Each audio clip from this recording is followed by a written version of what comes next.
Hello focus. तो आज अपन जो है सितंबर 25 की डीटी की आरटीपी को जो है सॉल्व करेंगे। अच्छा, बहुत आसान आरटीपी है, लेकिन सबसे इंपॉर्टेंट चीज ये है कि इस आरटीपी को करने से पहले आपको जो है बेसिकली क्या करना पड़ेगा, सितंबर 25 के लिए जो statutory updates and judicial updates आए थे उसको जो है चेकआउट करना पड़ेगा। तो वो करना आपके लिए मस्ट है। तो मैंने जो वीडियो डाली थी, मैंने स्टेटूटरी अपडेट्स और जुडिशियल अपडेट्स सितंबर 25 की जो है वीडियो डाल रखी है। 2 घंटे की वीडियो है, आप जो है उसको चेकआउट करना। पहले उस वीडियो को देखना, सारे अमेंडमेंट्स को समझना, उसके बाद क्या करना, इस आरटीपी को करना, क्योंकि इस आरटीपी में जो है बहुत से क्वेश्चंस ऐसे हैं जो उन अमेंडमेंट से आए थे।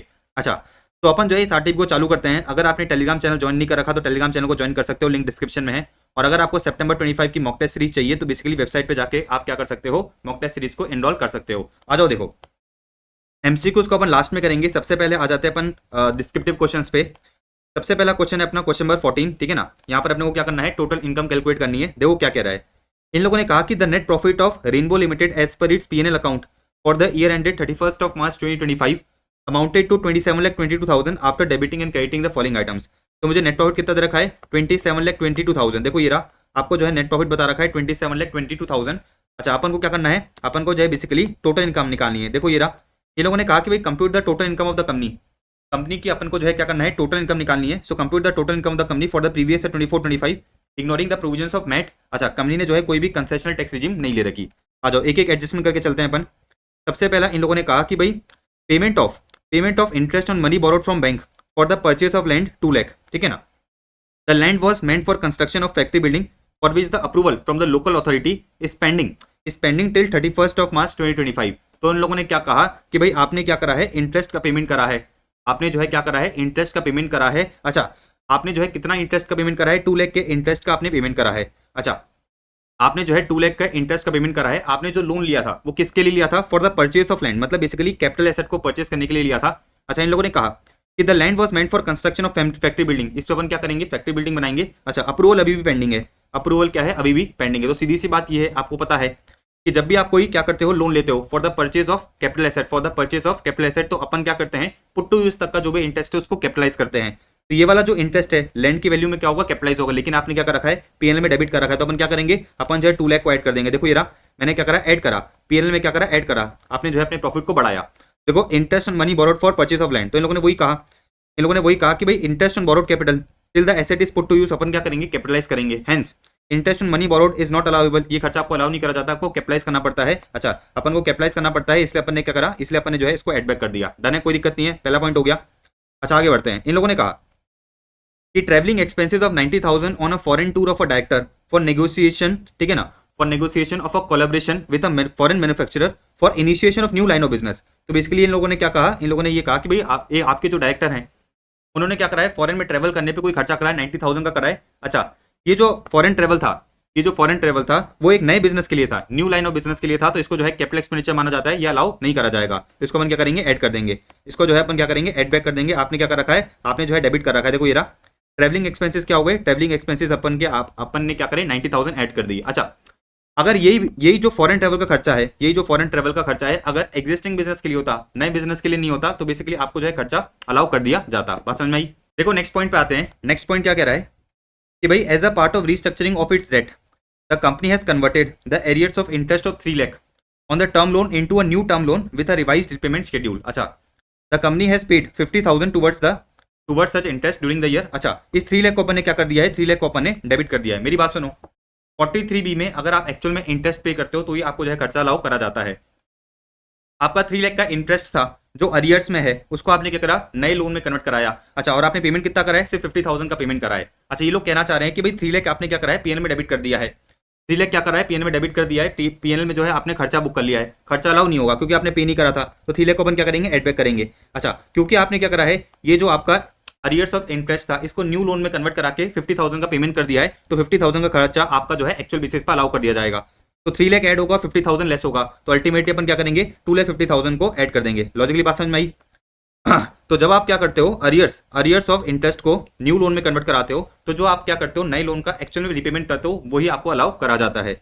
अच्छा, इन लोगों ने कहा कि commission of 1 lakh paid in month of Feb, ठीक है ना, on which tax was deducted in Feb itself. तो फरवरी में आपने कोई कमीशन का पेमेंट करा, टैक्स काट लिया, ठीक है ना, अपन ने क्या करा, टैक्स काट लिया। अच्छा, इन लोगों ने कहा कि भाई tax deducted at source was deposited to government on 28th of September 2025।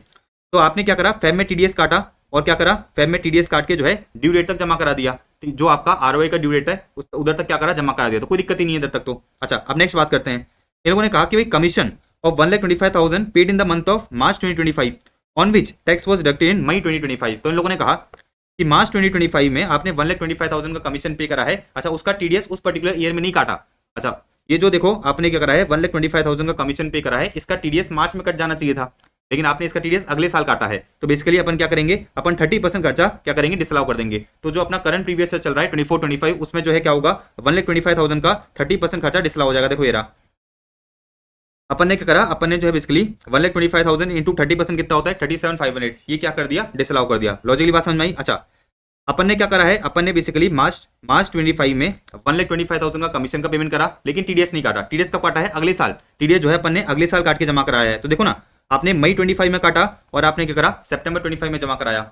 तो बेसिकली आपने कमीशन तो पे कर दिया था 24-25 में, लेकिन टीडीएस काट के जमा कब कराया, अगले साल जमा कराया। तो बेसिकली करंट ईयर में क्या होगा, 30% खर्चा डिसअलाउ हो जाएगा। अच्छा, नेक्स्ट ईयर में जो आपका प्रीवियस है 25-26 है, उसमें अपन क्या करेंगे, इतना खर्चा जो है बेसिकली क्या करेंगे, क्लेम कर लेंगे। बात समझ आ गई।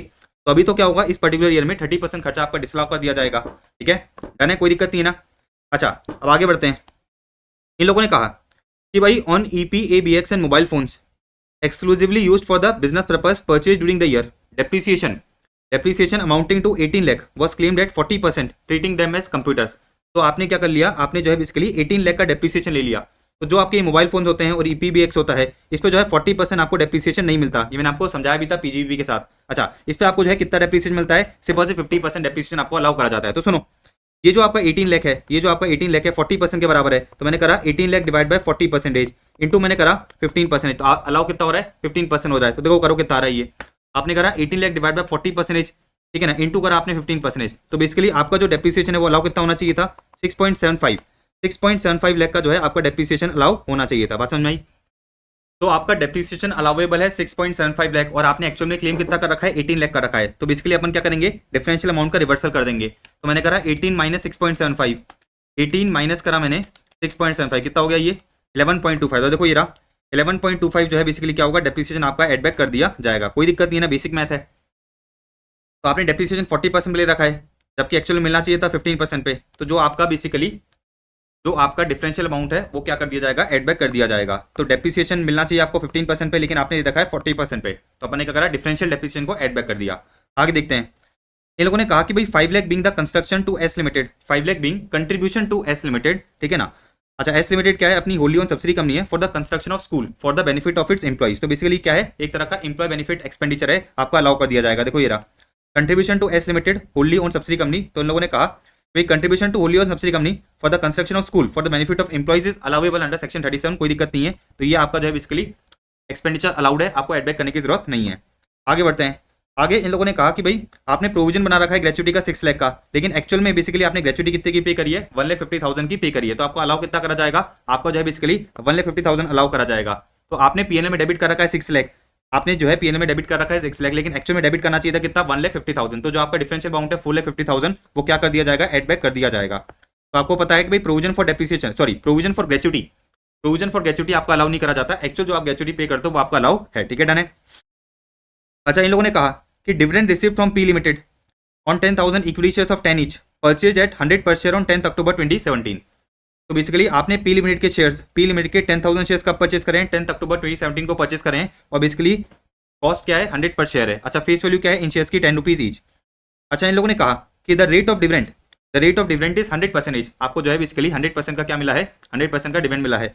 द रिकॉर्ड डेट बिंग 10 दिसंबर 2024। तो बेसिकली करंट ईयर में आपको जो है डिविडेंड मिला है। अच्छा, एक शेयर का फेस वैल्यू कितना है, 10 है। अच्छा, आपको डिविडेंड कितना मिला है, 100% ऑफ फेस वैल्यू मिला है। तो मतलब एक शेयर पे आपको 10 रुपीज का डिविडेंड मिला है। टोटल आपके शेयर्स कितने हैं, टोटल आपके शेयर्स है बेसिकली 10,000। तो टोटल आपका डिविडेंड कितना हो गया, टोटल आपका डिविडेंड हो गया 1 लाख। तो 1 लाख का जो डिविडेंड है आपने क्या कर रखा है, पीएनएल में क्रेडिट कर रखा है। अपन क्या करेंगे, लेस कर देंगे। देखो ये रहा लेस आइटम में अपन क्या करेंगे, लेस आइटम में अपन जो है 1 लाख का डिविडेंड लेस कर देंगे।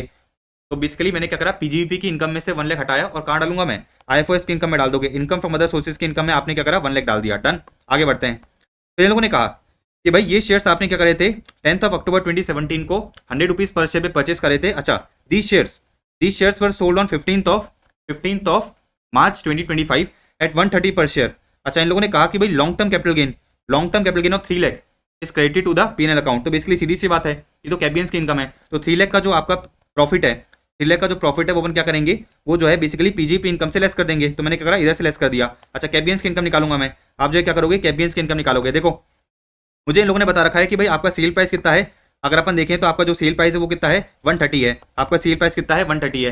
कॉस्ट ऑफ एक्विजिशन कितना है, कॉस्ट ऑफ एक्विजिशन है आपका 100, ठीक है ना। सेल प्राइस आपका कितना है, 130 है। कॉस्ट ऑफ एक्विजिशन आपका 100। अच्छा, इन लोगों ने एक और चीज कही, भाई fair market value, fair market value as on 31st of, fair market value as on 31st of January 2018 कितना है, 110 है। तो बेसिकली आपको एक चीज पता है, आपको जो है बेसिकली एक चीज पता है कि भाई अगर आपने क्या करा है, शेयर को परचेस करा है, अगर आपने जो है शेयर को परचेस करा है ऑन और बिफोर 31st ऑफ जनवरी 2018, तो उस केस में जो आपका कॉस्ट ऑफ एक्विजिशन है वो कौन सा ले सकते हो, तो basically fair market value, fair market value as on 31st of January 2018 और cost of acquisition whichever is higher, आपका क्या होगा, आपका जो है एक्चुअल कॉस्ट माना जाएगा। तो देखो मेरा सेल प्राइस तो 130 रहेगा, मेरा सेल प्राइस क्या रहेगा, 130 रहेगा। अच्छा, कॉस्ट ऑफ एक्विजिशन क्या लेंगे अपन, फेयर मार्केट वैल्यू या फिर cost of acquisition whichever is higher. Basically higher क्या है, आपका जो हायर है वो 110 है। बेसिकली मेरा कॉस्ट ऑफ एक्विजिशन कितना मान लिया जाएगा, 110 मान लिया जाएगा। तो एक शेयर पे आपका जो है 20 रुपीज का क्या होगा, long term capital gain. Total आपके कितने शेयर्स हैं, टोटल आपके 10,000 शेयर्स हैं। तो आपका टोटल, आपका जो total long term capital gain है कितना हो जाएगा, ये देखो ये रहा 2 लाख का हो गया। बात समझ में आई ना, देखो ये रहा 10,000 इंटू 130 हो गया आपका सेल कंसिडरेशन। इसमें से अपन ने क्या करा,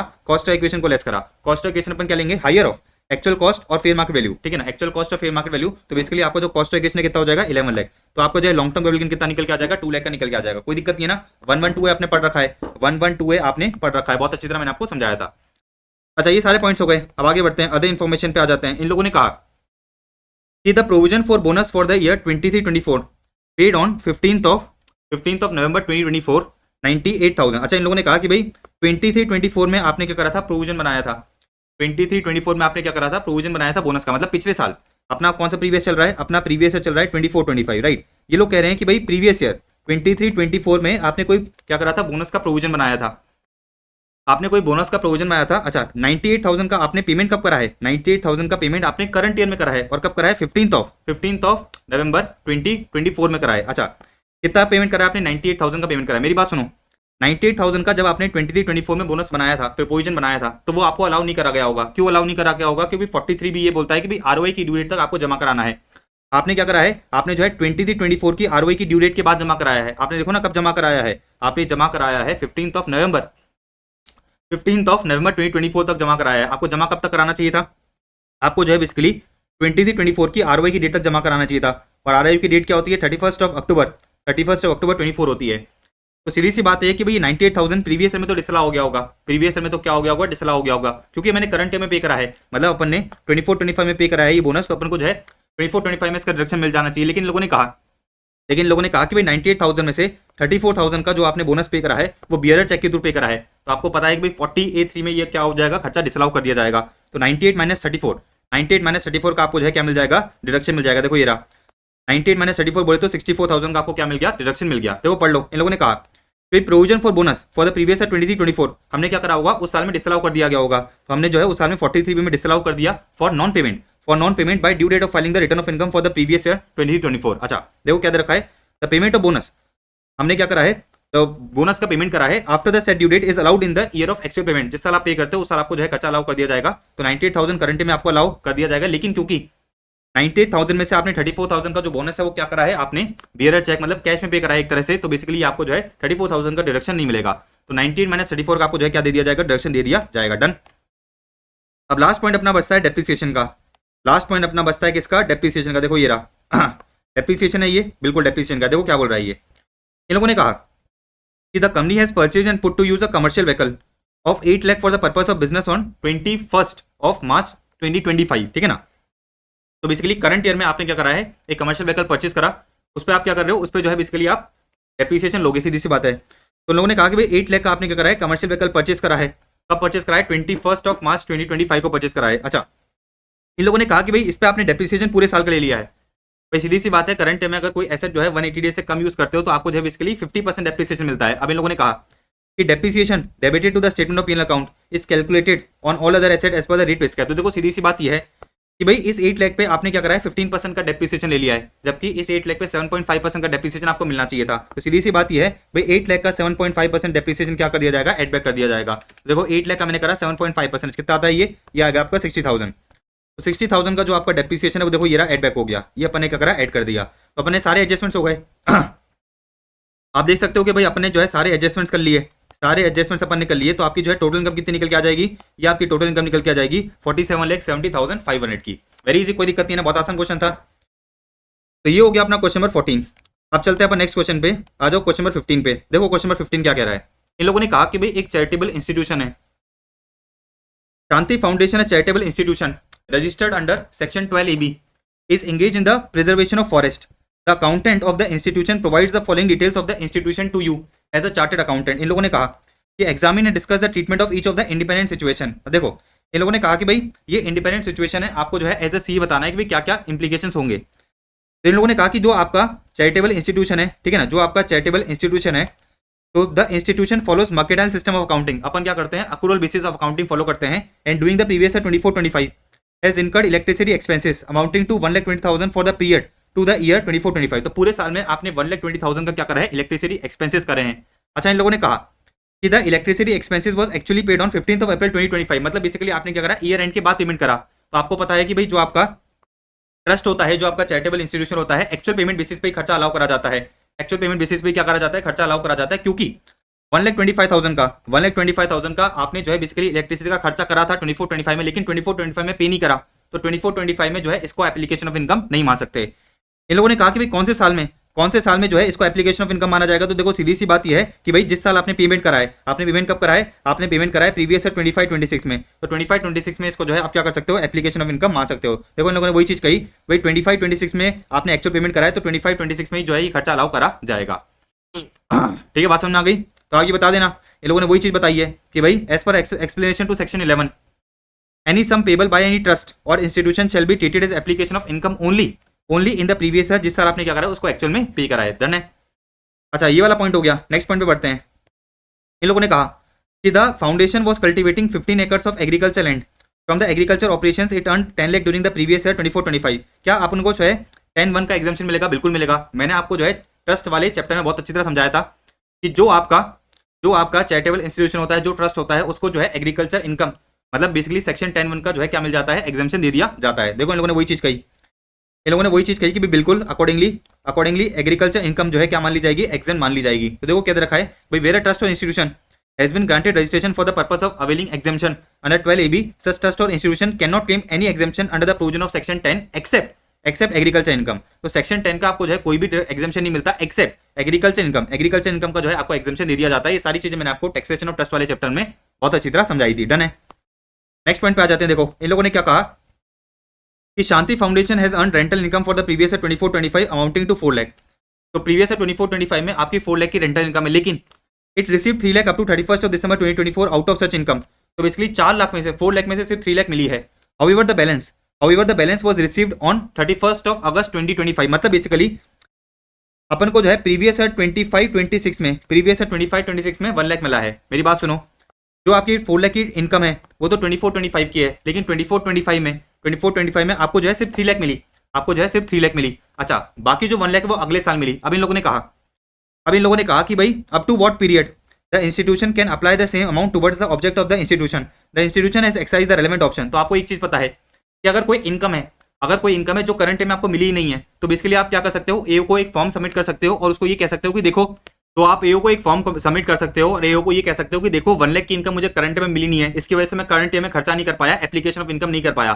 तो आप एओ को ये कह सकते हो कि देखो जब ये इनकम मुझे मिलेगी या तो मैं उस साल में खर्चा कर दूंगा या फिर उसके अगले साल में खर्चा कर दूंगा। तो यहाँ पर देखो इन लोगों ने वही चीज कही कि भाई accordingly in the present case income of 1 lakh which was received on 31st August 2025 can be applied during the previous year 25-26। मतलब जिस साल मिली है आप या तो क्या कर सकते हो, उस साल जो है क्या कर सकते हो, खर्चा कर सकते हो, या फिर उसके अगले साल खर्चा कर सकते हो। तो इन लोगों ने कहा कि भाई या तो आप क्या कर सकते हो 25-26 में एप्लीकेशन ऑफ इनकम क्लेम कर सकते हो, या फिर जो है 26-27 में जो है क्या कर सकते हो, उसका खर्चा कर सकते हो। तो लोगों ने वही चीज कही कि income of 1 lakh which was received on 31st of August can be applied during the previous year 25-26 being the year in which it is received और in the previous year 26-27 being the previous year immediately following the previous year 25-26। बात समझ आई? तो आप एओ को ये कहते हो कि भाई देखो जिस साल मिलेगी उस साल खर्चा कर देंगे या फिर उसके अगले साल खर्चा कर देंगे। तो देखो इन लोगों ने वही चीज कही कि भाई in case a trust is unable to apply, current में जो ट्रस्ट है वो अपनी इनकम का मिनिमम 85% अप्लाई नहीं कर पाया। क्यों अप्लाई नहीं कर पाया? For the reason that the whole या फिर part of the income has not been received भाई आपको जो है इनकम मिली नहीं तो खर्चा कैसे करोगे। तो देखो इन लोगों ने कहा कि the period of application is extended to cover the previous year in which it is received और the previous year immediately following the previous year in which the income was received. Very easy, कोई दिक्कत नहीं है, done है। तो ये अपना trust का क्वेश्चन हो गया, ये जो है अपना ट्रस्ट टैक्सेशन का क्वेश्चन हो गया। अब नेक्स्ट क्वेश्चन पे आ जाते हैं अपन, टीडीएस का क्वेश्चन देख लेते हैं। देखो तो क्वेश्चन नंबर 16 पे आ जाते हैं। देखो क्वेश्चन नंबर 16 क्या कह रहा है कि भाई आपको हमें ये बताना है कि भाई टीडीएस जो है कितना कटेगा, कैसे कटेगा और कौन से सेक्शन में कटेगा। आ जाओ देखते हैं। Mister Raju purchased scrap of 55 lakh from mister Sandeep for the purpose of his manufacturing unit and credited Mr. Sandeep in his books of accounts. Mr. Raju furnished a certificate to Mr. Sandeep that the scrap shall be utilized for manufacturing purpose and not for trading purpose. तो आपने एक चीज पढ़ रखी है मुझसे कि section 206C के अंदर जो आपका स्क्रैप है उस पर टीसीएस कलेक्ट नहीं होता। अगर बायर जो है क्या करता है, डिक्लेरेशन फर्निश कर देता है कि जो वो स्क्रैप परचेस कर रहा है मैन्युफैक्चरिंग के लिए परचेस कर रहा है, ट्रेडिंग के लिए परचेस नहीं कर रहा, तो सीधी सी बात है 206C1 तो नहीं लगेगा, 206C1 तो नहीं लगेगा। बात समझ में आ गई। तो देखो अपने को एक चीज तो समझ में आ गई कि भाई 206C1 तो नहीं लगेगा। आगे देखते हैं। इन लोगों ने कहा कि mister Raju made the payment of 45 lakh during the previous 24-25 to mister Sandeep. Assume that turnover of both buyer and seller, ठीक है ना, 10 करोड़ से ज्यादा है इन द प्रीवियस 23-24। अब मेरी बात सुनो, अपने को एक चीज तो समझ में आ गई कि जो सेलर है वो टीसीएस तो कलेक्ट नहीं करेगा। अब अपने को ये देखना है कि जो बायर है क्या उसको 194Q के अंदर टीडीएस काटना है क्या। आ जाओ देखो, तो 194Q भी मैंने आपको करा रखा है, 194Q भी अपन ने कर रखा है। आपको ये पता है कि भाई अगर बायर क्या करता है, सेलर से, अगर जो बायर है वो क्या करता है, सेलर से गुड्स परचेस करता है और जिसकी वैल्यू 50 लाख से ज़्यादा है, तो उस केस के अंदर क्या होता है, जो बायर है उसको 0.1% ऑफ कंसिडरेशन क्या करना पड़ता है, 0.1% ऑफ कंसिडरेशन जो है बेसिकली टीडीएस काटना पड़ता है। और टीडीएस कितने करता है, टीडीएस जो है करता है amount in excess of 50 lakh पे। अब मेरी बात सुनो, बायर ने क्या करा, 55 लाख का गुड्स परचेस करा और अपने बुक्स अकाउंट्स में क्या कर दिया, क्रेडिट कर दिया। 194Q में टीडीएस कब करता है, पेमेंट करते समय और क्रेडिट करते समय, विचएवर इज अर्लियर। तो जब हमने क्या करा है, क्रेडिट करा है, तब हमें क्या करना पड़ेगा, 194Q के अंदर 0.1% टीडीएस काटना पड़ेगा। अच्छा, टीडीएस कितने पे करता है, इन एक्सेस ऑफ 50 लाख पे करता है। तो अपन ने जो है परचेस करें गुड्स 55 लाख के, तो अपन ने जो है गुड्स परचेस करें 55 लाख के, तो जो टीडीएस है वो कितने पे कटेगा, 55 माइनस 50 बोले तो 5 लाख पे। तो 5 लाख का जो है 0.1% टीडीएस कट जाएगा। देखो ये रहा 5 लाख का 0.1% टीडीएस कटेगा अंडर 194Q। अब पढ़ लेते हैं। देखो इन लोगों ने सबसे पहले तो ये कह दिया कि भाई by virtue of 206C1 mister Sandeep is not required to collect TCS. तो संदीप को टीसीएस कलेक्ट करने की जरूरत नहीं है। However TDS under 194Q will be attracted in the hands of buyer and accordingly जो है बायर ने क्या करा, बायर को जो है बेसिकली 5 लाख का 0.1% टीडीएस काटना पड़ेगा। बात समझ आ गई, कोई दिक्कत नहीं है। पहला पॉइंट हो गया। सेकंड पॉइंट पे आते हैं अपन, जो है सेकंड पॉइंट पे आते हैं, समझना। इन लोगों ने कहा mister Rajat took a loan of 12 lakh from his employer Jos private limited and Indian domestic manufacturing company for the sponsoring studies of his daughter in Australia. तो बेसिकली कौन है ये पर्सन, मिस्टर रजत है। मिस्टर रजत ने क्या करा है अपने एम्प्लॉयर से, अच्छा इसका एम्प्लॉयर कौन है, एक प्राइवेट लिमिटेड कंपनी है। तो रजत ने 12 लाख का क्या करा है, लोन लिया है, 12 लाख का लोन लिया है। और किस लिए लोन लिया है, अपनी डॉटर की अब्रॉड स्टडीज के लिए लोन लिया है। अच्छा, इन लोगों ने कहा कि out of the said loan he remitted 9,75,000 towards the fees to the university in Australia. तो बेसिकली हमने क्या करा है, ऑस्ट्रेलिया में 9,75,000 रुपीज का क्या करा है, रेमिटेंस करा है। 9,75,000 रुपीज का क्या करा है, रेमिटेंस का करा है। अच्छा, the remittances were made through same authorised dealer under the LRS of RBI। तो अपन को चलना पड़ेगा 206C1G में, अपन चलेंगे 206C1G के अंदर। देखो ये रहा 206C1G के अंदर अपन चलेंगे। वहां पर आपको एक चीज पता है, कि जो आपका ऑथराइज्ड डीलर है वो क्या करेगा, आपसे टीसीएस कलेक्ट करेगा अगर आप क्या करते हो, पैसा रेमिट करते हो। अच्छा, यहाँ पर अपन एक चीज पढ़ रखी है, यहाँ पर अपन ने क्या कर रखा है, एक चीज पढ़ रखी है कि भाई अगर आपने क्या करा है, अगर जो है बेसिकली आपने रेमिटेंस करा है for the purpose of education, अगर आपने जो है फॉरेन कंट्री में पैसा बेचा है, एजुकेशन के लिए बेचा है, तो उस केस में 7 लाख तक तो कोई टीसीएस कलेक्ट नहीं होता। लेकिन इन एक्सेस ऑफ 7 लाख पे 5% टीसीएस क्या होता है, कलेक्ट होता है। तो देखो आपने कितना रेमिटेंस करा है, इधर आपने जो है इधर रेमिटेंस करा है 9,75,000 का। तो बेसिकली 7 लाख पे तो कोई जो है टीसीएस कलेक्ट नहीं होगा। तो 9,75,000 माइनस 7 लाख तो कितना होगा, ये हो जाएगा 2,75,000।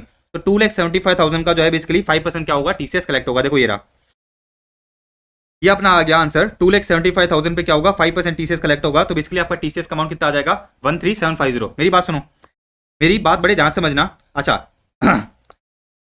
ये जो 0.5% वाली कंसेशनल रेट है वो आप पे एप्लीकेबल नहीं होगी। क्यों एप्लीकेबल नहीं होगी, क्योंकि बेसिकली ये 0.5% वाली लिमिट कब लगती है, जब बेसिकली आपने रेमिटेंस कराया लोन लेके। और लोन किससे लिया है आपने, लोन आपने किसी फाइनेंशियल इंस्टीट्यूशन से लिया है, विच इज ठीक है ना, स्पेसिफाइड अंडर सेक्शन 80E। तो तो लेकिन यहाँ पर जो अपना क्वेश्चन है वहां पर अपन ने जो लोन लिया है वो तो अपने एम्प्लॉयर से लिया है, प्राइवेट लिमिटेड कंपनी से लिया है, कोई फाइनेंशियल इंस्टीट्यूशन से नहीं लिया है। देयरफॉर अपने केस में जो है ये 0.5% वाली लिमिट एप्लीकेबल नहीं होगी। कौन सा वाली लिमिट एप्लीकेबल होगी? 5% वाली लिमिट एप्लीकेबल हो जाएगी। डन है?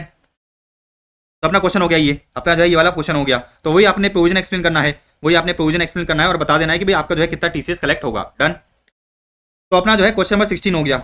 अब चलते हैं क्वेश्चन नंबर 17 पे। देखो क्वेश्चन नंबर 17 पे चलते हैं। अमेंडमेंट्स का क्वेश्चन है। मैंने आपको जो है अमेंडमेंट कराया था कहां पर? जो आपका स्टैट्यूटरी अपडेट वाला वीडियो मैंने आपको करा के दे दिया था, उसके अंदर मैंने आपको बता दिया था ये वाला सेम टू सेम जो है केस लो मैंने आपको बताया था। देखो क्या दे रखा है, इन लोगों ने कहा कि समक्स limited file its return of income under 139 subsection 1 on 50 September 2023 for the previous year 2022-23। तो देखो मैं इधर लिख लेता हूँ, मैं जो है इधर लिख लेता हूँ कि भाई आपका प्रीवियस ईयर क्या है?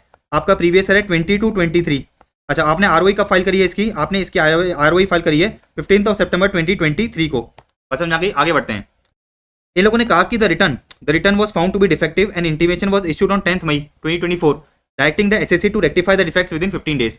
अच्छा, रिटर्न में कोई डिफेक्ट था तो बेसिकली डिपार्टमेंट ने एसएससी को कहा कि भाई अपनी रिटर्न को आप क्या करो, आप जो है बेसिकली रिटर्न को रेक्टिफाई करो। इन लोगों ने कहा कि the defects were rectified on 19 मई 2024। मेरी बात सुनो, जो आपकी रिटर्न ऑफ इनकम है उसको रेक्टिफाई कब करा अपन ने? उसको जो है अपन ने रेक्टिफाई कब करा? डेट क्या है अपनी? डेट है आपकी 19 मई 2024। 19 मई 2024। देखो ये रहा 19 मई 2024। तो आपने जो ओरिजिनल रिटर्न ऑफ इनकम है वो कब फाइल करी थी? 15 सितंबर 2023 को फाइल करी थी। अच्छा, आपकी रिटर्न रेक्टिफाई कब हुई है? आपने जो है अपनी रिटर्न को रेक्टिफाई कब करा है? 19 मई 2024 को करा है। आप सुनो मेरी बात। इन लोगों ने कहा कि the return was processed and intimation was sent on 15 जुलाई 2024। तो रिटर्न प्रोसेस हुई और एक आपको इंटीमेशन मिल गया। Subsequently the AO issued notice under 143 subsection 2 on 21 जून 2025। तो सुनो मेरी बात, 143 सबसेक्शन 143 सबसेक्शन 2 का जो नोटिस है, मतलब स्क्रूटनी असेसमेंट का जो नोटिस है, आपको कब मिला? एओ ने जो है आपको नोटिस इशू करा है। एओ ने जो है आपको नोटिस इशू करा है 21 जून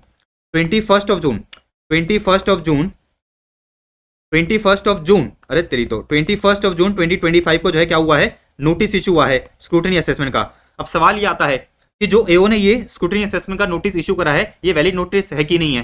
तो आपने प्रोविजन पढ़ रखा है, तो आपने जो है मेरे साथ प्रोविजन पढ़ रखा है असेसमेंट प्रोसीजर वाले चैप्टर में कि भाई 143 सबसेक्शन 2 का अगर हमें नोटिस इशू करना है एओ को अगर 143 सबसेक्शन 2 का नोटिस इशू करना है तो एओ कब तक इशू कर सकता है? 3 months from the end of the financial year in which the return of income was filed.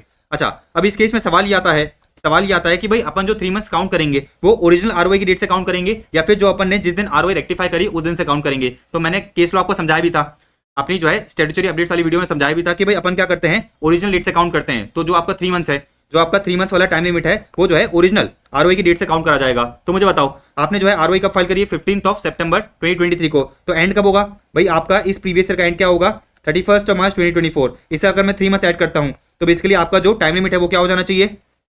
आपको जो टाइम लिमिट है वो हो जाएगा 30 जून 2024। तो मतलब 143 सबसेक्शन 2 का अगर नोटिस इशू करना है एओ को तो नोटिस कब तक इशू हो सकता है? 30 जून 2024 तक इशू हो सकता है। लेकिन एओ ने इशू कब करा है? एओ ने इशू करा है 2025 में। तो बेसिकली ये नोटिस वैलिड नहीं है। तो वही सारी चीजें बतानी है आपको, वही सारी चीजें इसके अंदर बतानी है कि भाई ये जो नोटिस है आपका टाइम वैलिड, ये जो नोटिस है आपका टाइम बार्ड है, वैलिड नहीं है। तो the notice issued under is not a valid notice. ठीक है ना? तो मैंने आपको सारी चीजें बता दी थी, कोई दिक्कत नहीं है। आगे बढ़े, ये अपना क्वेश्चन नंबर 17 हो गया। अब आ जाते हैं अपन क्वेश्चन नंबर 18 पे। देखो क्वेश्चन नंबर 18 क्या कह रहा है। इन लोगों ने कहा mister Kabir file its return of income for the previous 24-25 declaring the total income of 35 lakh on 2 नवंबर 2025। अच्छा, on processing the return the total income determined under 143(1)(a was 45 lakh. तो सुनो, इंटीमेशन के अंदर 143(1)(a के अंदर जो आपका इनकम है वो कितना निकल के आया? 45 लाख निकल के आया। अच्छा, आगे देखो, आगे इन लोगों ने कहा कि भाई एओ ने क्या करा है? 143 सबसेक्शन 3 में स्क्रूटनी असेसमेंट करी और आपकी इनकम कितनी असेस करी? आपकी इनकम असेस करी 85 लाख। तो 143 सबसेक्शन 3 में आपकी जो इनकम है वो कितनी असेस हो गई? 85 लाख हो गई। अच्छा, आगे देखो, आगे इन लोगों ने कहा कि द एओ ने क्या करा? एओ ने जो है basically AO noticed certain income has escaped assessment. अच्छा, and issued notice for reassessment. अच्छा, एओ ने क्या करा? 148 के अंदर रीअसेसमेंट भी करा और 148 के अंदर जो है आपका इनकम कितना निकल के आया? 1.05 करोड़।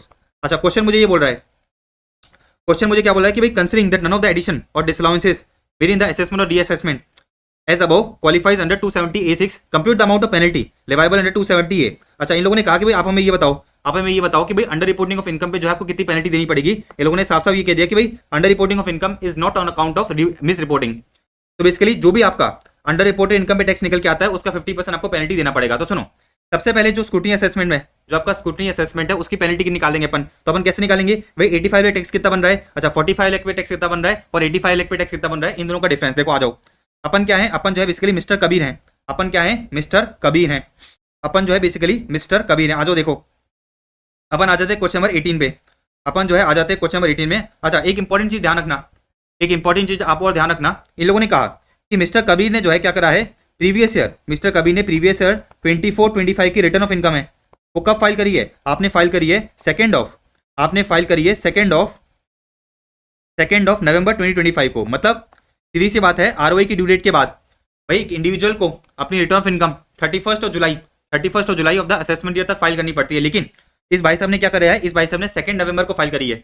अच्छा मेरी बात सुनो, ये इंडिविजुअल है तो इसके पास ऑप्शन है, ये इंडिविजुअल है तो इसके पास ऑप्शन है कि भाई ये क्या कर सकता है, 115 बीएससी में टैक्स पे कर सकता है या फिर नॉर्मल टैक्स रिजीम में भी क्या कर सकता है, पे कर सकता है। डिफॉल्ट टैक्स रिजीम कौन सी है, डिफॉल्ट टैक्स रिजीम है आपकी 115 बीएससी। लेकिन अगर आप क्या करना चाहते हो, नॉर्मल टैक्स रिजीम में लेना चाहते हो, तो बेसिकली आप क्या कर सकते हो, आरओआई की ड्यू डेट तक जो है बेसिकली ऑप्ट आउट कर सकते हो और ये कह सकते हो डिपार्टमेंट को कि भाई मैं क्या करूंगा, नॉर्मल टैक्स रिजीम के अकॉर्डिंग टैक्स पे करूंगा। अब मेरी बात सुनो, इस भाई साहब ने तो क्या करा है, इस भाई साहब ने जो है बेसिकली अपनी return of income due date के बाद फाइल करी है। इसका मतलब क्या है, इसका मतलब ये कि भाई ये नॉर्मल टैक्स रिजीम में तो टैक्स पे नहीं कर सकता, क्योंकि अगर नॉर्मल टैक्स रिजीम में आपको टैक्स पे करना है तो ड्यू डेट तक आप सरकार को क्या करोगे, ड्यू डेट तक सरकार को जो है ये बताओगे कि भाई देखो मैं क्या करना चाहता हूं, मैं जो है बेसिकली ऑप्ट आउट करना चाहता हूं 115 बीएससी से। लेकिन भाई साहब ने तो ड्यू डेट तक कुछ करा ही नहीं।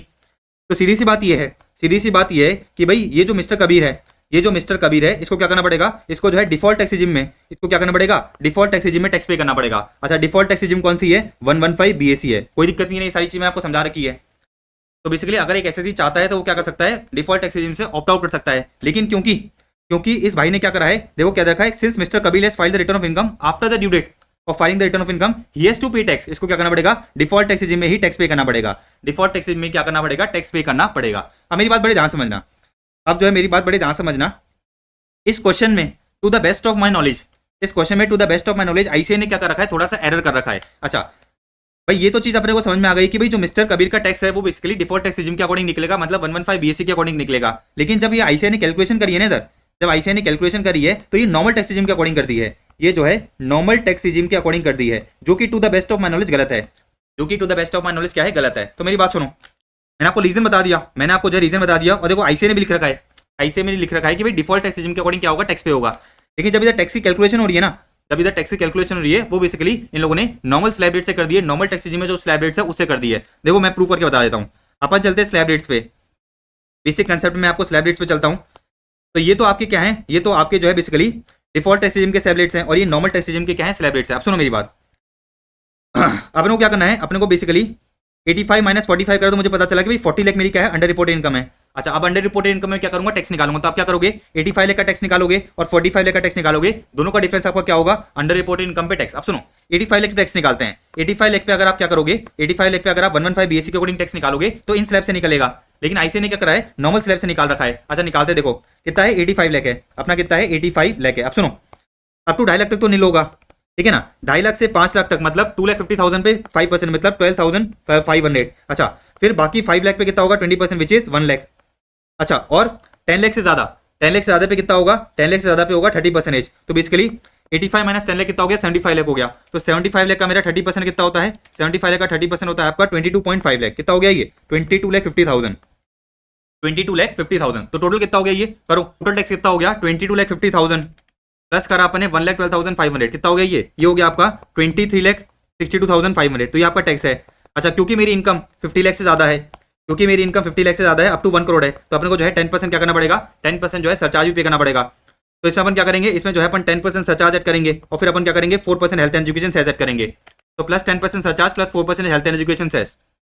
तो आपका जो टैक्स है वो कितना निकल के आएगा, देखो ये रहा आपका टैक्स निकल के आएगा 27,02,700। तो ये आपका क्या हो गया, ये हो गया आपका टैक्स ऑन 85 लाख। अच्छा इसी तरह से अपन क्या करेंगे 45 लाख पे टैक्स निकालेंगे, 45 लाख पे अपन क्या करेंगे, टैक्स निकालेंगे। तो अगेन इन लोगों ने क्या कर रखा है, नॉर्मल स्लैब से जो है टैक्स निकाला, कितना आ गया ये निकल के आ गया 12,09,000।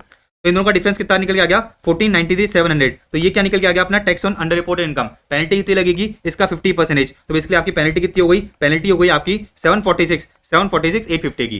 बात समझ में आ गई। तो 143 सबसेक्शन 3 में 143 सबसेक्शन 3 के अंदर जो आपकी पेनल्टी है अंडर रिपोर्टेड इनकम की कितनी होगी, 746,850 होगी। अच्छा मैंने आपको एक और चीज बताई कि कि भाई ऊपर तो आईसीए ने क्या रखा है कि भाई डिफॉल्ट टैक्स रेजिम के अकॉर्डिंग टैक्स निकलेगा, तो लॉजिकली भी जो है डिफॉल्ट टैक्स रेजिम के अकॉर्डिंग टैक्स निकलना चाहिए। लेकिन मुझे जो है बिल्कुल समझ नहीं आ रहा कि भाई आईसीए ने जो है इधर नॉर्मल टैक्स रेजिम के अकॉर्डिंग जो है आपका टैक्स क्यों निकाल रखा है। तो ये मोस्ट प्रोबेबली 99.9% क्या है, एरर है। ठीक है, तो आईसीए ने क्या कर रखा है, इधर एरर कर रखा है, इधर नॉर्मल टैक्स रेजिम के अकॉर्डिंग लोगों ने टैक्स निकाल दिया। अच्छा आगे बढ़ते हैं, अब जो है अपन आगे बढ़ते हैं। तो ये वाला काम तो हो गया, ये वाला काम तो हो गया। अब चलते हैं अपन 148 पे। 148 पे जो है बेसिकली आपकी इनकम कितनी असेस हो गई, 1.05 करोड़। 1.05 करोड़। तो देखो पहले जो है इनकम कितनी असेस करी गई थी, 85 लाख, बाद में कितनी हो गई 1.05 करोड़। तो बेसिकली आपका अंडर रिपोर्ट इनकम कितना हो जाएगा, देखो ये रहा 1 करोड़ 5 लाख माइनस 85 लाख, तो आपका जो है 20 लाख, आपका जो है 20 लाख क्या मान लिया जाएगा, आपका जो है 20 लाख, 20 लाख जो है आपका अंडर रिपोर्टेड इनकम मान लिया जाएगा। तो अपन क्या करेंगे 1 करोड़ 5 लाख पे, अपन क्या करेंगे 1 करोड़ 5 लाख पे टैक्स निकालेंगे और 85 लाख पे टैक्स निकालेंगे। इन दोनों का डिफरेंस क्या हो गया 840 850। अच्छा इसका 50% क्या हो जाएगा आपका tax on under reported income. अच्छा अगेन इन लोगों ने इधर क्या कर रखा है, अगेन इन लोगों ने इधर नॉर्मल टैक्स रेजिम के अकॉर्डिंग क्या कर रखे हैं, नॉर्मल स्लैब रेट से जो है बेसिकली आपका टैक्स निकाल रखा है, जो कि गलत है, जो कि क्या है, गलत है। अपने को जो है डीटीआर फॉलो करना चाहिए था, डिफॉल्ट टैक्स रेजिम फॉलो करना चाहिए था, विच इज 115 बीएसी। तो आईसी इधर खुद कह रहा है, आईसी इधर खुद कह रहा है कि भाई डीटीआर के अकॉर्डिंग टैक्स पे होगा, बीएससी के अकॉर्डिंग टैक्स पे होगा। तो आईसी ने जो है इधर क्या कर रखा है, एरर कर रखा है, इधर इन लोगों ने नॉर्मल टैक्स रेजिम के अकॉर्डिंग टैक्स निकाल दिया। डन है, आगे बढ़ सकते हैं अपन। तो इस क्वेश्चन में छोटा सा एरर है, मैंने आपको समझा दिया। अब आगे बढ़ते हैं। अच्छा अंडर रिपोर्टिंग इनकम किस तरह से निकलती है, मैंने आपको सारी चीजें पेनल्टीज एंड प्रोसिक्यूशन वाले चैप्टर में बहुत अच्छी तरह समझा दी थी। All right all right all right, 18 हो गया अपना।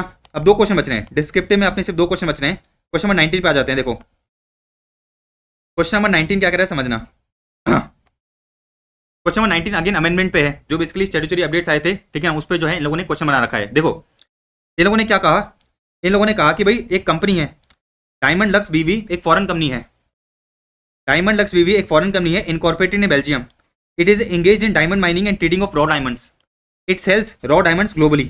During the previous year 24-25, it sold raw diamonds to Indian buyers in the special notified zone in Surat for 100 crores. ठीक है ना? An exhibition was taken place in specified special notified zone in Surat for display of uncut and unassorted diamonds. अच्छा इन लोगों ने कहा कि भाई company को 10 करोड़ की इनकम मिली है from the activity of display of uncut and unassorted diamonds in that exhibition.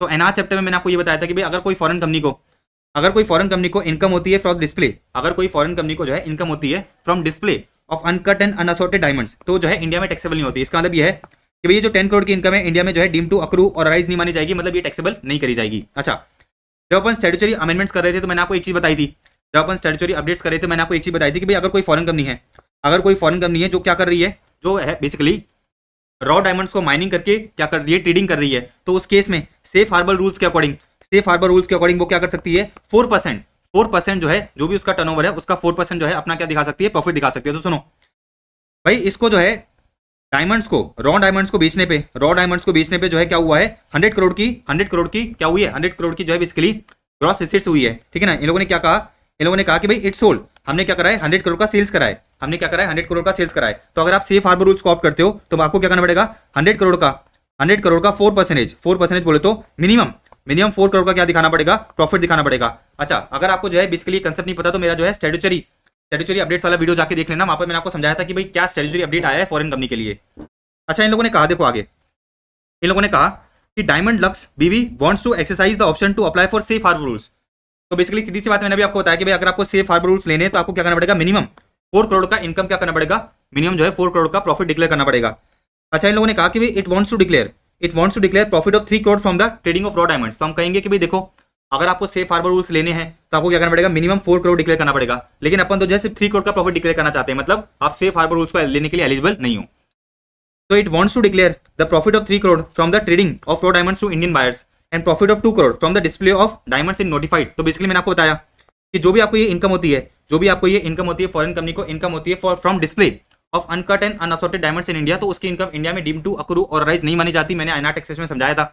देफोर ये जो आपने क्या करा है 10 करोड़ की सेल्स करी है, इस 10 करोड़ की सेल्स पे जो है 2 करोड़ का प्रॉफिट हो रहा है, ये इंडिया में जो है बेसिकली इसका कोई भी लेना देना नहीं है, इंडिया में टैक्सेबल नहीं होगा। अच्छा अब इन लोगों ने कहा कि whether it is eligible to offer safe harbour rules, नहीं सेफ हार्बर रूल्स के लिए एलिजिबल नहीं है, क्योंकि अगर आपको सेफ हार्बर रूल्स लेने हैं तो आपको क्या करना पड़ेगा, मिनिमम 4 करोड़ का प्रॉफिट डिक्लेयर करना पड़ेगा। आगे इन लोगों ने कहा अगर हाँ तो can it declare profit of 3 crore and 2 crore from the trading of raw diamonds to Indian buyers and from the display of diamonds respectively. आज देखो जो मैंने आपको समझाया वो इन लोगों ने दे रखा है, जो मैंने आपको समझाया वो इन लोगों ने इधर बता रखा है। देखो क्या बोल रहा है ये कि during the previous 24-25 company wants to declare 3 crore from the trading of raw diamonds to the Indian buyers, which is only 3%, of gross receipts. Hence the option shall not be accepted by the income tax department, क्योंकि आपको क्या करना पड़ता है minimum 4%, क्योंकि आपको क्या करना पड़ता है मिनिमम 4% जो है क्या करना पड़ता है प्रॉफिट डिक्लेयर करना पड़ता है। एंड रही बात प्रॉफिट ऑफ 2 करोड़ की, जो आपने क्या करा है कमाया है from the display of diamonds in India, shall not be deem to accrue और राइज इन इंडिया, तो वो इंडिया में टैक्सेबल ही नहीं है। तो दोनों चीजें आपने बता दी, दोनों चीजें जो आपने समझा दी। तो ये वाला जो पूरा टॉपिक है, मैंने आपको जो है स्टैट्यूटरी अपडेट्स की वीडियो में बहुत अच्छी तरह समझा दिया था। तो ये हो गया अपना क्वेश्चन नंबर 19। अब आप समझ सकते हो कि जो आपके स्टैट्यूटरी अपडेट्स और जुडिशियल अपडेट्स आते हैं, ये आपके एग्जाम के लिए बहुत ज्यादा इंपॉर्टेंट है, क्योंकि इनमें से जो है क्या करता है, नए क्वेश्चन बनाता है। अच्छा, अभी अपन एमसीक्यू करेंगे। एमसीक्यू में भी अगर आप देखोगे तो कंपाउंडिंग ऑफ ऑफेंस से रिलेटेड इन लोगों ने जो है एमसीक्यूज बना रखे हैं। लास्ट क्वेश्चन करते हैं डिस्क्रिप्टिव का अपने को लास्ट क्वेश्चन करना है। देखो क्या दे रखा है, इन लोगों ने कहा कि भाई Mrs Kanika Tandon is popular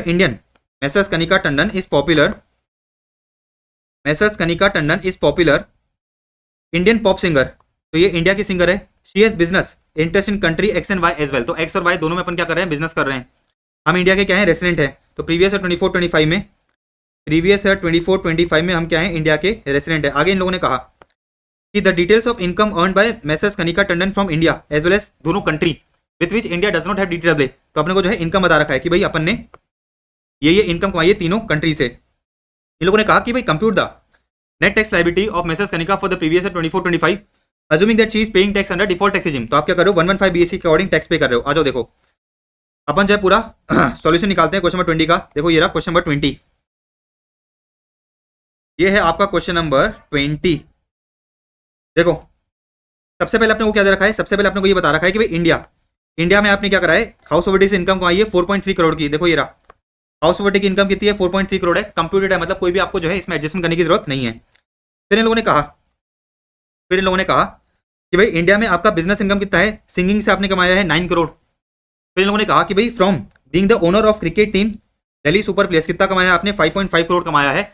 और एग्रीकल्चर इनकम का कितना है, 1.5 करोड़ है। तो इंडिया का जो एग्रीकल्चर इनकम है वो तो एग्जाम्प्ट होता है, इंडिया का जो एग्रीकल्चर इनकम है वो तो क्या होता है, एग्जाम्प्ट होता है। तो देखो ये 4.3 तो अपन ने ले लिया, ये 9 करोड़ एंड 5.5 करोड़ लेंगे। देखो ये रहा, ये हो गया आपका पीजीपी इनकम, ये आपका हो गया पीजीपी इनकम 9 करोड़ का ये इनकम हो गया, और ये हो गया आपका 5.5 करोड़ का इनकम। टोटल कितना हो गया, टोटल हो गया 14 करोड़ 50 लाख। कोई दिक्कत नहीं है ना। तो इंडिया की अपन इनकम ली। अब बात करेंगे कंट्री एक्स और वाई की। तो कंट्री एक्स में अगर आप देखोगे तो आपने जो है बिजनेस इनकम कमाई है कितने की, 7.2 करोड़ की। तो देखो ये रहा आपकी 7.2 करोड़ की जो है कंट्री एक्स से बिजनेस इनकम हो गई। अच्छा आगे देखो, आगे इन लोगों ने कहा कि भाई कंट्री एक्स से आपने 4.8 करोड़ का क्या कमाया है, share income from partnership firm. तो पार्टनरशिप फर्म से आपका क्या है, शेयर इनकम है। मेरी बात सुनो, अपन ने एक चीज पढ़ रखी है कि भाई आपका share income from partnership firm क्या होता है, एग्जाम्प्ट होता है। बट कंडीशन क्या है कि वो पार्टनरशिप फर्म इंडिया में होनी चाहिए। लेकिन ये वाली जो पार्टनरशिप फर्म है तो कंट्री एक्स में है, देयरफॉर ये जो आपको 4.8 करोड़ मिला है ये एग्जाम नहीं है, टैक्सेबल होगा। तो 4.8 करोड़ क्या हो जाएगा, टैक्सेबल हो जाएगा। देखो ये रहा, शेयर इनकम फ्रॉम फर्म कितना हो गया, 4.8 करोड़। तो कंट्री एक्स से आपकी टोटल इनकम कितनी हो गई, कंट्री एक्स से टोटल इनकम हो गई 12 करोड़ की। कोई दिक्कत नहीं है। अब सुनो, कंट्री एक्स में आपने 1.3 करोड़ का क्या करा है, हाउस प्रॉपर्टी से जो है लॉस करा है। तो अपन क्या करेंगे, सीधी सी बात सेट ऑफ कर लेंगे। तो देखो ये रहा 4.3 में से अपन ने 1.3 को सेट ऑफ करा, तो बेसिकली आपका नेट हाउस प्रॉपर्टी का इनकम कितना आ गया, 3 करोड़ आ गया। कोई दिक्कत नहीं है ना। अच्छा आगे अगर आप देखोगे तो इन लोगों ने क्या रखा है कि भाई इन country x share income is not exempt, ठीक है ना, and loss from house property is not eligible for being set of against any other income. तो क्वेश्चन ये कह रहा है कि भाई कंट्री एक्स में जो आपको पार्टनरशिप हमसे इनकम मिली थी वो कंट्री एक्स में भी टैक्सेबल हुई है। अच्छा इन लोगों ने एक और चीज कही कि कंट्री एक्स में जो आपका हाउस प्रॉपर्टी का लॉस है वो जो है सेट ऑफ करने के लिए अलाउ नहीं करा जाता। कोई दिक्कत नहीं है, अपन तो इंडिया में टैक्स लायबिलिटी निकाल रहे हैं। तो इंडिया में टैक्स लायबिलिटी निकालते समय अपन क्या कर सकते हैं, हाउस प्रॉपर्टी के लॉस को सेट ऑफ कर सकते हैं। इन लोगों ने कहा कि भाई कंट्री एक्स में आप हाउस प्रॉपर्टी के लॉस को सेट ऑफ नहीं कर सकते, लेकिन अपन तो इंडिया में टैक्स लायबिलिटी निकाल रहे हैं, तो इंडिया में तो आप क्या कर सकते हो, सेट ऑफ कर सकते हो। डन है। अब बात करेंगे अपन किसकी, अब बात करेंगे अपन कंट्री वाई की। देखो कंट्री वाई का इन लोगों ने क्या रखा है कि भाई आपका सिंगिंग से इनकम कितना है, 2 करोड़ है। अदर बिजनेस से कितना है, 2.9 करोड़ है। और एग्रीकल्चर इनकम कितना है, 1.2 करोड़ है। तो एग्रीकल्चर इनकम, ठीक है ना, फॉरेन की एग्रीकल्चर इनकम एग्जाम्प्ट नहीं होती। तो देखो ये सारी की सारी क्या हो जाएगी, टैक्सेबल हो जाएगी। तो 2.9, देखो ये रहा, ये हो गया आपका 2, ये हो गया आपका 2.9, ठीक है ना। टोटल कितना हो गया 4.9, और ये आपका एग्रीकल्चर इनकम। तो बेसिकली देखो आपकी जो है तीनों इनकम क्या हो रही है, टैक्सेबल हो रही है, ठीक है ना। तो कंट्री वाई से जो आपकी बिजनेस इनकम है वो कितनी टैक्सेबल हो रही है, वो आपकी टैक्सेबल हो रही है 4 करोड़ 90 लाख। अच्छा कंट्री वाई से जो है आपका एग्रीकल्चर इनकम था, एग्रीकल्चर इनकम था 1 करोड़ 20 लाख का। आप सुनो सारी इन्फॉर्मेशन हो गई अपनी। तो ये आपकी हाउस प्रॉपर्टी की इनकम आ गई 3 करोड़ की। अच्छा पीजीपी की जो आपकी इनकम है, वो कितनी आ गई, 31 करोड़ 40 लाख।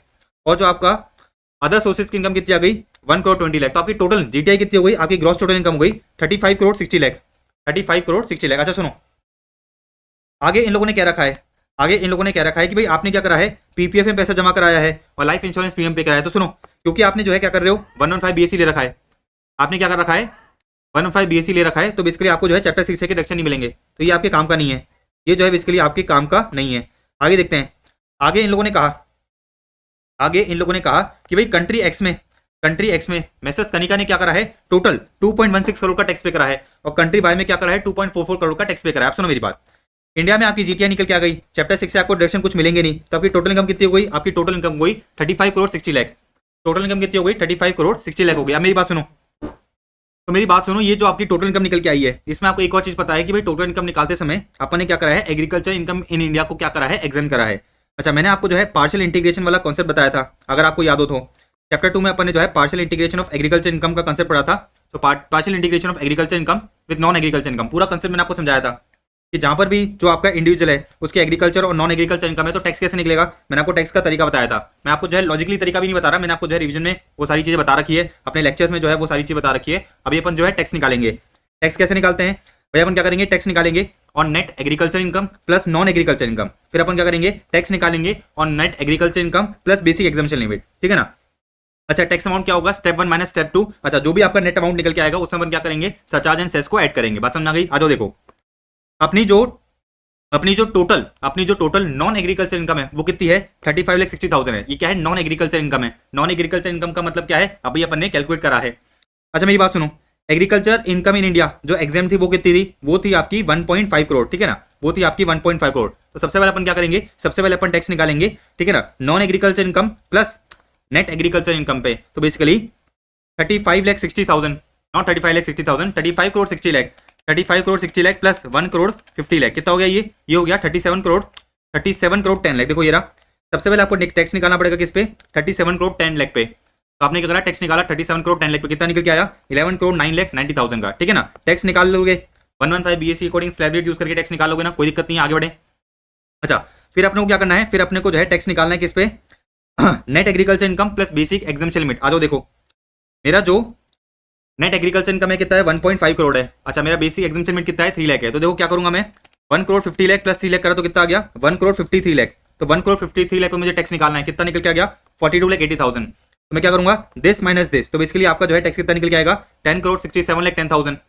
अच्छा, क्योंकि मेरी जो इनकम है, क्योंकि जो मेरी इनकम है 2 करोड़ से ज्यादा है, अप टू 5 करोड़ है, तो बेसिकली आपका सरचार्ज कितना लगेगा, 25% आपका सरचार्ज लगेगा। तो देखो ये रहा आपका सरचार्ज और 4% हेल्थ एंड एजुकेशन सेस लगाया, तो आपका टोटल टैक्स लायबिलिटी निकल के आ गया 13 करोड़ 87 लाख, 13 करोड़ 87 लाख 23,000 का, कोई दिक्कत नहीं है ना। अच्छा, मैंने जो है पार्शियल इंटीग्रेशन का पूरा कंसेप्ट समझाया था कि भाई अपन ऐसा क्यों करते हैं, ठीक है ना, कैसे करते हैं, सारी चीज अपन ने जो है समझ रखी है। इस क्वेश्चन में बस अपन ने क्या करा है, कंसेप्ट को अप्लाई करा है, डन है।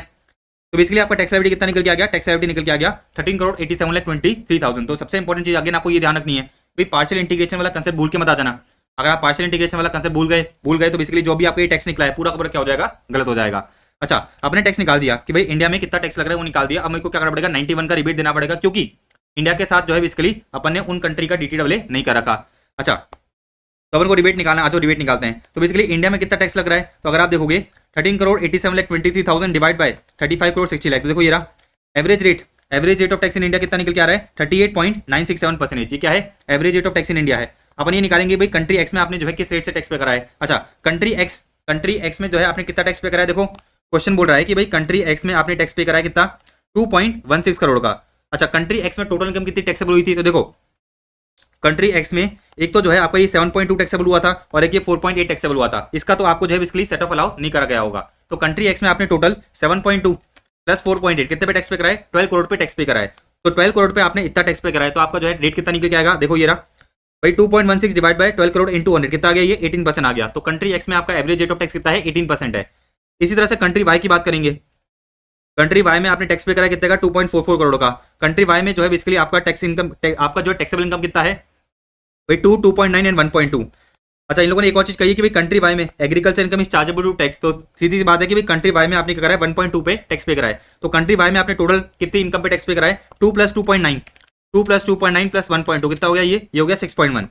ये कितना हो गया, देखो 6.1 हो गया। तो देखो 6 करोड़ 10 लाख, ये तो आपका क्या हो गया कंट्री वाई में इनकम हो गया जिस पर आपने टैक्स पे कराया। कितना पे कराया 2 करोड़ 44 लाख का। तो आपका रेट कितना निकल के आ गया, ये रेट निकल के आ गया 40%। अब मुझे निकालना पड़ेगा डबली टैक्स इनकम।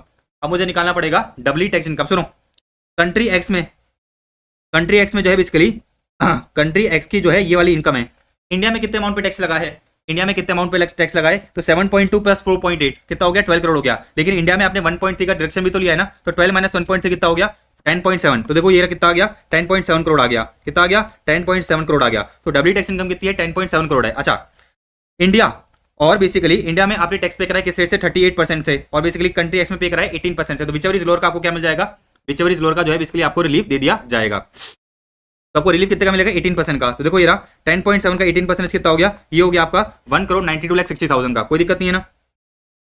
अच्छा, कंट्री वाई की बात करेंगे अपन, कंट्री वाई की टोटल इनकम इतनी है। अच्छा, इंडिया में भी इतने पे ही टैक्स लगा है, इंडिया में भी जो है क्या हुआ है, इतने पे ही टैक्स लगा है। तो कितना है ये, 2 + 2.9 + 1.2 कितना हो गया, ये हो गया 6.1। कितना हो गया, 6.1 हो गया। तो डब्ल्यू टैक्स इनकम कितनी है, डब्ल्यू टैक्स इनकम है आपकी 6.1। देखो ये रहा 6.1 करोड़ है। अच्छा, इंडिया और कंट्री वाई में से, इंडिया और कंट्री वाई में जो टैक्स रेट है वो आपको पता है भाई, इधर 38.967% से टैक्स पे करा है, और आपने जो है कंट्री वाई में 40% टैक्स पे करा है। तो विचर इज लोअर का आपको रिलीफ दे दिया जाता है। तो इसके 38.967% का क्या मिल जाएगा, आपको रिलीफ मिल जाएगा। देखो ये रहा 6.1 करोड़ का 38.967% कितना हो गया, 237,69870। तो बेसिकली ये टोटल रिलीफ आ गया आपका, this and this, this and this, total कितना हो गया, ये हो गया आपका 4,30,29,870। देखो ये रहा टोटल टैक्स में से मैंने क्या करा, 4,30,29,870 की रिलीफ लेस करी, तो आपका जो नेट टैक्स लायबिलिटी कितना निकल के आ गया, नेट टैक्स लायबिलिटी निकल के आ गया 9,56,93,130 का। कोई दिक्कत नहीं, वेरी इजी। 91 की रिलीफ निकालना आता है, ये डीटीडब्ल्यू के मैंने आपको बहुत सारे क्वेश्चंस कराए थे, पूरा कंसेप्ट आपको समझा दिया था। ऑलराइट, अब चलें अपन एमसीक्यूज पे, अपना सारा काम हो चुका है। अब चलते हैं अपन एमसीक्यूज पे, आ जाओ। तो बेसिकली अपने जो है सारे डिस्क्रिप्टिव क्वेश्चन हो गए हैं, अब चलना है अपने को एमसीक्यूज पे। देखो एमसीक्यूज पे आ जाते हैं अपन।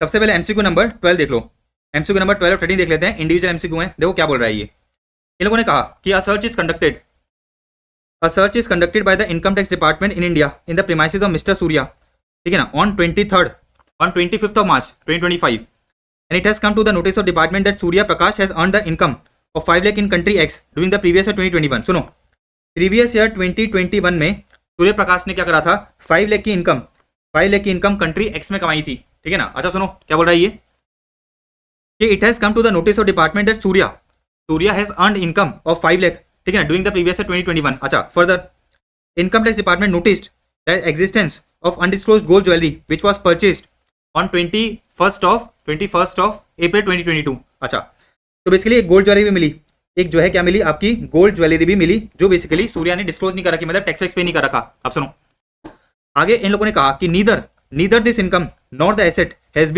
Any bearing to the income chargeable under the provisions of the income tax act. मतलब दोनों पे ही इस बंदे ने टैक्स पे नहीं कर रखा, ठीक है ना, दोनों पे ही इस बंदे ने क्या नहीं कर रखा, टैक्स पे नहीं कर रखा। तो बेसिकली आगे बढ़ते हैं, इन लोगों ने कहा कि जो ज्वेलरी है वो आपने परचेज करी थी 4.2 लाख की।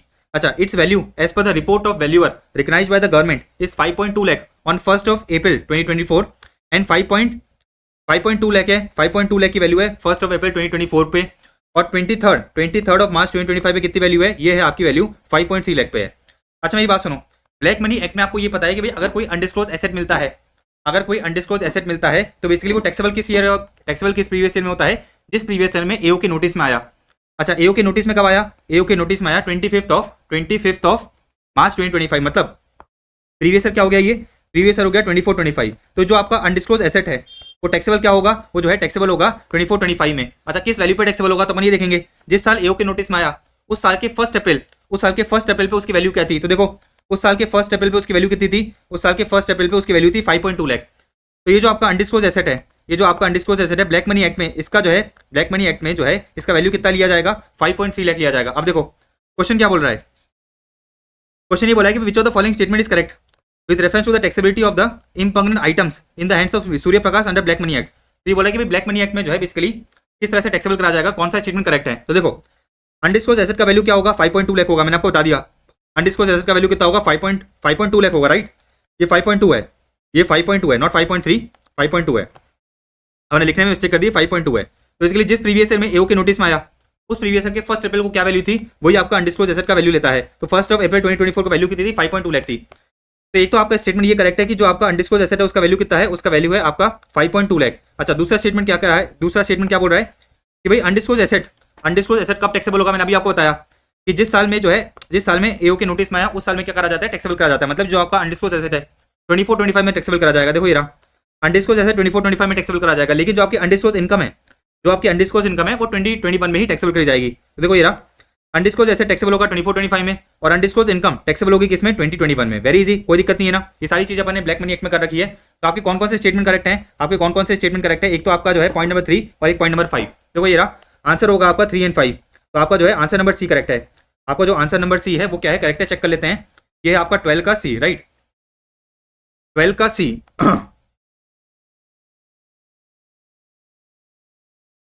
देखो ये रहा 12 का सी, ठीक है। 13 पे आ जाते हैं अब, कोई दिक्कत नहीं है, सारी चीजें बता दी मैंने आपको। तो जो आपका एसेट है वो कौन से ईयर में टैक्सेबल होता है, जिस प्रीवियस ईयर में ईओ के नोटिस में आया, और जो आपका अनडिस्क्लोज इनकम है वो तो जिस प्रीवियस ईयर का है उस प्रीवियस ईयर में टैक्सेबल करा जाएगा। ये सारी चीजें ब्लैक मनी एक्ट में अपन ने समझ रखी है। एमसीक्यू नंबर 13 पे आते हैं। देखो क्या कह रहा है, इन लोगों ने कहा कि भाई एक एफआईआई है, क्या है, एक एफआईआई है। तो इन लोगों ने कहा कि भाई Peter PT limited Singapore a FII is a subsidy company of Zoom limited based on UK. अच्छा सुनो, जो आपका एफआईआई है उसने इंडिया में क्या करा है, अपना बिजनेस कमेंस करा है 1 दिसंबर 2024 को, ठीक है ना। तो प्रीवियस से 24-25 में उसने अपना क्या करा है, इंडिया में बिजनेस कमेंस करा है। On 31st of March 2025 it earn short term capital gain of 70 lakh on the transfer of listed shares of the Indian company on which STT is paid. तो क्या कहना चाह रहा है ये कि भाई 31st ऑफ मार्च को जो आपका एफआईआई है उसने क्या करा है, 70 लाख का short term capital gain, 70 lakh का शॉर्ट टर्म कैपिटल गेन का इनकम कमाया है। अब सुनो मेरी बात, अपन का जो इनकम है अपना जो इनकम है वो अपन ने कौन सी डेट को कमाया है, 31st ऑफ मार्च 2025 को। अच्छा आगे देखो, क्वेश्चन बोल रहा है कि भाई इस 70 लाख पे कितना टैक्स पे करना है। आ जाओ, मैं आपको जो है 115 एडी में ले चलता हूँ। एनआर टैक्सेशन में मैंने आपको जो है 115 एडी बढ़ाया था अच्छी तरह से। देखो ये रहा सेक्शन 115 एडी, सेक्शन 115 एडी में मैंने आपको बताया था कि भाई एफआई की इनकम पे जो है किस रेट से टैक्स लगता है। तो जो आपका शॉर्ट टर्म कैपिटल गेन है जो 111A में कवर्ड है, तो यहाँ पर बोर्ड रखा है कि भाई जो आपका सिक्योरिटी उस पर आपने एसटीटी पे करा है, मतलब 111A लग जाएगा। अच्छा 111A में जो आपका टैक्स रेट है वो कितना होगा, 20% होगा with effect from 23 of July 2024। तो अपना जो है सेल है, अपना जो कैपिटल गेन है वो कब हुआ है, 31 ऑफ मार्च 2025 को हुआ है, मतलब अमेंडमेंट की डेट के बाद हुआ है। तो टैक्स कितना लगेगा, 20% लगेगा। तो देखो ये रहा 70 लाख का 20% ये आपका टैक्स हो गया, plus 4% health and education cess. तो आपका टोटल टैक्स कितना हो जाएगा, 14,56,000 which is point number D. Done है। तो देखो ये रहा 13 का आपका आ जाएगा डी। डन। अब जो है बाकी 11 एमसीक्यूज कर लेते हैं। देखो अब जो है अपन बाकी 11 एमसीक्यूज कर लेते हैं। आ जाते हैं अपन केस सिनेरियो 2 पे। Case scenario 2 again, case scenario 2 again जो है स्टैट्यूटरी अपडेट्स का है, compounding of offence. Compounding of offence मैंने आपको जो है 1.5-2 घंटे देके बहुत अच्छी तरह मैंने जो है वीडियो में समझाया था और बताया भी था कि भाई बहुत इंपॉर्टेंट है, एग्जाम में जो है आपसे एमसीक्यूज टेस्ट कर सकता है। और देखो आरटीपी में इन लोगों ने एमसीक्यू पूछ लिया। तो अगेन वही बात कि भाई इस एमसीक्यू को करने से पहले आपको जो है वो वीडियो देखनी पड़ेगी, अदरवाइज कुछ भी आपको समझ में नहीं आएगा। तो मैं उसमें मैंने जो है आपको पूरा कंपाउंडिंग ऑफ ऑफेंस की गाइडलाइंस, रिवाइज गाइडलाइंस समझाई थी। तो अगर वो वीडियो नहीं देख रखी आपने तो बेसिकली मैंने लिंक डिस्क्रिप्शन में डाल रखी है, आप जो है वो वीडियो को चेकआउट कर सकते हो। देखो केस सिनेरियो 2 पे आते हैं। देखो क्या बोल रहा है ये कि timely payment limited is engage in the manufacturing and distribution of clocks and watches. It has committed multiple offences over different financial years. The details of application made for compounding of offences and their status is given below. ठीक है ना। तो देखो मैं आपको दिखा देता हूँ, मैं जो है आपको दिखा देता हूँ कि भाई मैंने जो है आपको अमेंडमेंट्स कराए थे, मैंने जो है जो आपको स्टैट्यूटरी अपडेट्स कराए थे, ये रहे। यहाँ पर जो है कंपाउंडिंग ऑफ ऑफेंस की रिवाइज गाइडलाइंस कराई थी। और कंपाउंडिंग ऑफ ऑफेंस की रिवाइज गाइडलाइन जो है कब से एप्लीकेबल हुई है, 17 अक्टूबर 2024 से एप्लीकेबल हुई है। सारी चीज मैंने आपको बता दी थी। आज तो देखो अब क्वेश्चन क्या बोल रहा है, क्वेश्चन ये बोल रहा है कि भाई एक कंपनी है टाइमली पेमेंट लिमिटेड, उसने मल्टीपल ऑफेंसेस कर रखे हैं और मल्टीपल ऑफेंसेस के लिए जो है मल्टीपल कंपाउंडिंग एप्लीकेशन दे रखी है। सुनो मेरी बात सुनो। एक एप्लीकेशन दी थी 10 जनवरी को, वो क्या हो चुकी है, कंपाउंड हो चुकी है। अच्छा एक एप्लीकेशन दी आपने दी थी 15 दिसंबर को, वो भी क्या हो चुकी है, कंपाउंड हो चुकी है। एक एप्लीकेशन दी थी आपने 14 सितंबर को 2023 को, जो है क्या हो गई थी, रिजेक्ट हो गई थी। एक आपने एप्लीकेशन दी है 20 जून को 2024 को, वो क्या है, अभी भी पेंडिंग है। अच्छा सुनो मेरी बात सुनो। अपनी जो कंपाउंडिंग ऑफ ऑफेंस की रिवाइज गाइडलाइंस है वो कब निकल के आई थी, 17 अक्टूबर 2024 को निकल के आई थी। कब निकल के आई थी, 17 अक्टूबर 2024। देखो ये रहा 17 अक्टूबर 2024। बात समझ आ गई। तो इस पर्टिकुलर डेट से जो है आपकी रिवाइज गाइडलाइन चालू हुई थी। तो ये चार एप्लीकेशन जो अपन ने दी है, ये जो 4 एप्लीकेशन अपन ने दी है रिवाइज गाइडलाइन की डेट से पहले दी है। अब सुनो मेरी बात, आप जो मेरी बात बड़े ध्यान समझना। ये जो आपकी पहली एप्लीकेशन है वो क्या हो चुकी है, कंपाउंड हो चुकी है। अच्छा आपने कौन सा ऑफेंस करा था, 276B का ऑफेंस करा था और किस फाइनेंशियल ईयर में करा था, 15-16 फाइनेंशियल ईयर में करा था। फिर आपने जो ये वाली एप्लीकेशन दी थी ये भी क्या हो चुकी है, कंपाउंड हो चुकी है। ये जो है बेसिकली आपने ऑफेंस करा था 276C1 का और किस फाइनेंशियल ईयर में करा था, 18-19 में करा था। फिर आपने एक एप्लीकेशन दी थी 14 सितंबर 2023 को, ठीक है ना। अच्छा अगेन आपने जो है 276 का ऑफेंस करा था, उसके लिए आपने जो है कंपाउंडिंग की एप्लीकेशन दी थी, लेकिन वो रिजेक्ट कर दी गई थी। वो जो है आपकी रिजेक्ट कर दी गई थी क्योंकि आपने जो है टैक्स वैक्स पे नहीं करा था। तो मैंने आपको सिखाया था कि भाई कंपाउंडिंग ऑफेंस की एप्लीकेशन देने से पहले जो भी आपका टैक्स और इंटरेस्ट बनता है वो आपको सरकार को पे करना पड़ेगा। फिर आपने जो है एक एप्लीकेशन दी थी 20th ऑफ जुलाई 2024 को। ये अभी भी क्या है, पेंडिंग है, मतलब इस पर्टिकुलर दिन पे क्या है, पेंडिंग है। इन लोगों ने कहा कि भाई application file for the offence under 276 CC, आपने 276 सीसी का ऑफेंस करा, उसकी एप्लीकेशन दी। अच्छा, ये अभी भी क्या है, पेंडिंग है। इसका जो है अभी भी कोई डिसीजन निकल के नहीं आया है, नॉट डिस्पोज्ड ऑफ, ये अभी भी क्या है, पेंडिंग है। अब सुनो मेरी बात, अब जो है मेरी बात बड़े ध्यान समझना। 15th ऑफ नवंबर 2024 को आपने क्या करा है, एक कंसोलिडेटेड एप्लीकेशन दी है। आपने क्या करा है, एक कंसोलिडेटेड एप्लीकेशन दी है। सुनो मेरी बात, आपने क्या करा है, एक कंसोलिडेटेड एप्लीकेशन दी है। सुनो मेरी बात, 15th ऑफ नवंबर 2024 को आपने जो है क्या करा है, कंसोलिडेटेड एप्लीकेशन दी है। कंसोलिडेटेड एप्लीकेशन का मतलब क्या होता है कि भाई आपने जो है एक से ज्यादा फाइनेंशियल ईयर में ऑफेंसेस करे थे। अच्छा, उन सारे फाइनेंशियल ईयर को मर्ज करके आप जो है क्या कर रहे हो, एक एप्लीकेशन दे रहे हो। तो कंसोलिडेटेड आपकी जो एप्लीकेशन है उसके अंदर बेसिकली आपने तो है एक तो 16-17 फाइनेंशियल ईयर की एप्लीकेशन दी है जिसमें आपने ऑफेंस करा था 276 का। फिर आपने क्या करा है, 21-22 की एप्लीकेशन दी है। 21-22 की एप्लीकेशन दी है जिसमें आपने ऑफेंस करा है 276C1 का। और फिर इन लोगों ने कहा कि भाई आपने जो है 23-24 की एक एप्लीकेशन दी है जिसमें आपने ऑफेंस करा है 275A का। अच्छा, 18th ऑफ दिसंबर को आपने एक नई एप्लीकेशन दी है। अच्छा, इन लोगों ने कहा कि भाई application for offence under 276B, मतलब 22-23 में आपने 276B का जो है वापस ऑफेंस करा, उसके लिए आपने क्या करी है, वापस एप्लीकेशन दी है। प्रोसिक्यूशन का भी इनिशिएट हो चुका है, प्रोसिक्यूशन जो है आपका इनिशिएट हो गया था 10th ऑफ अगस्त 2023 को। अच्छा, आपको मैंने एक चीज बताई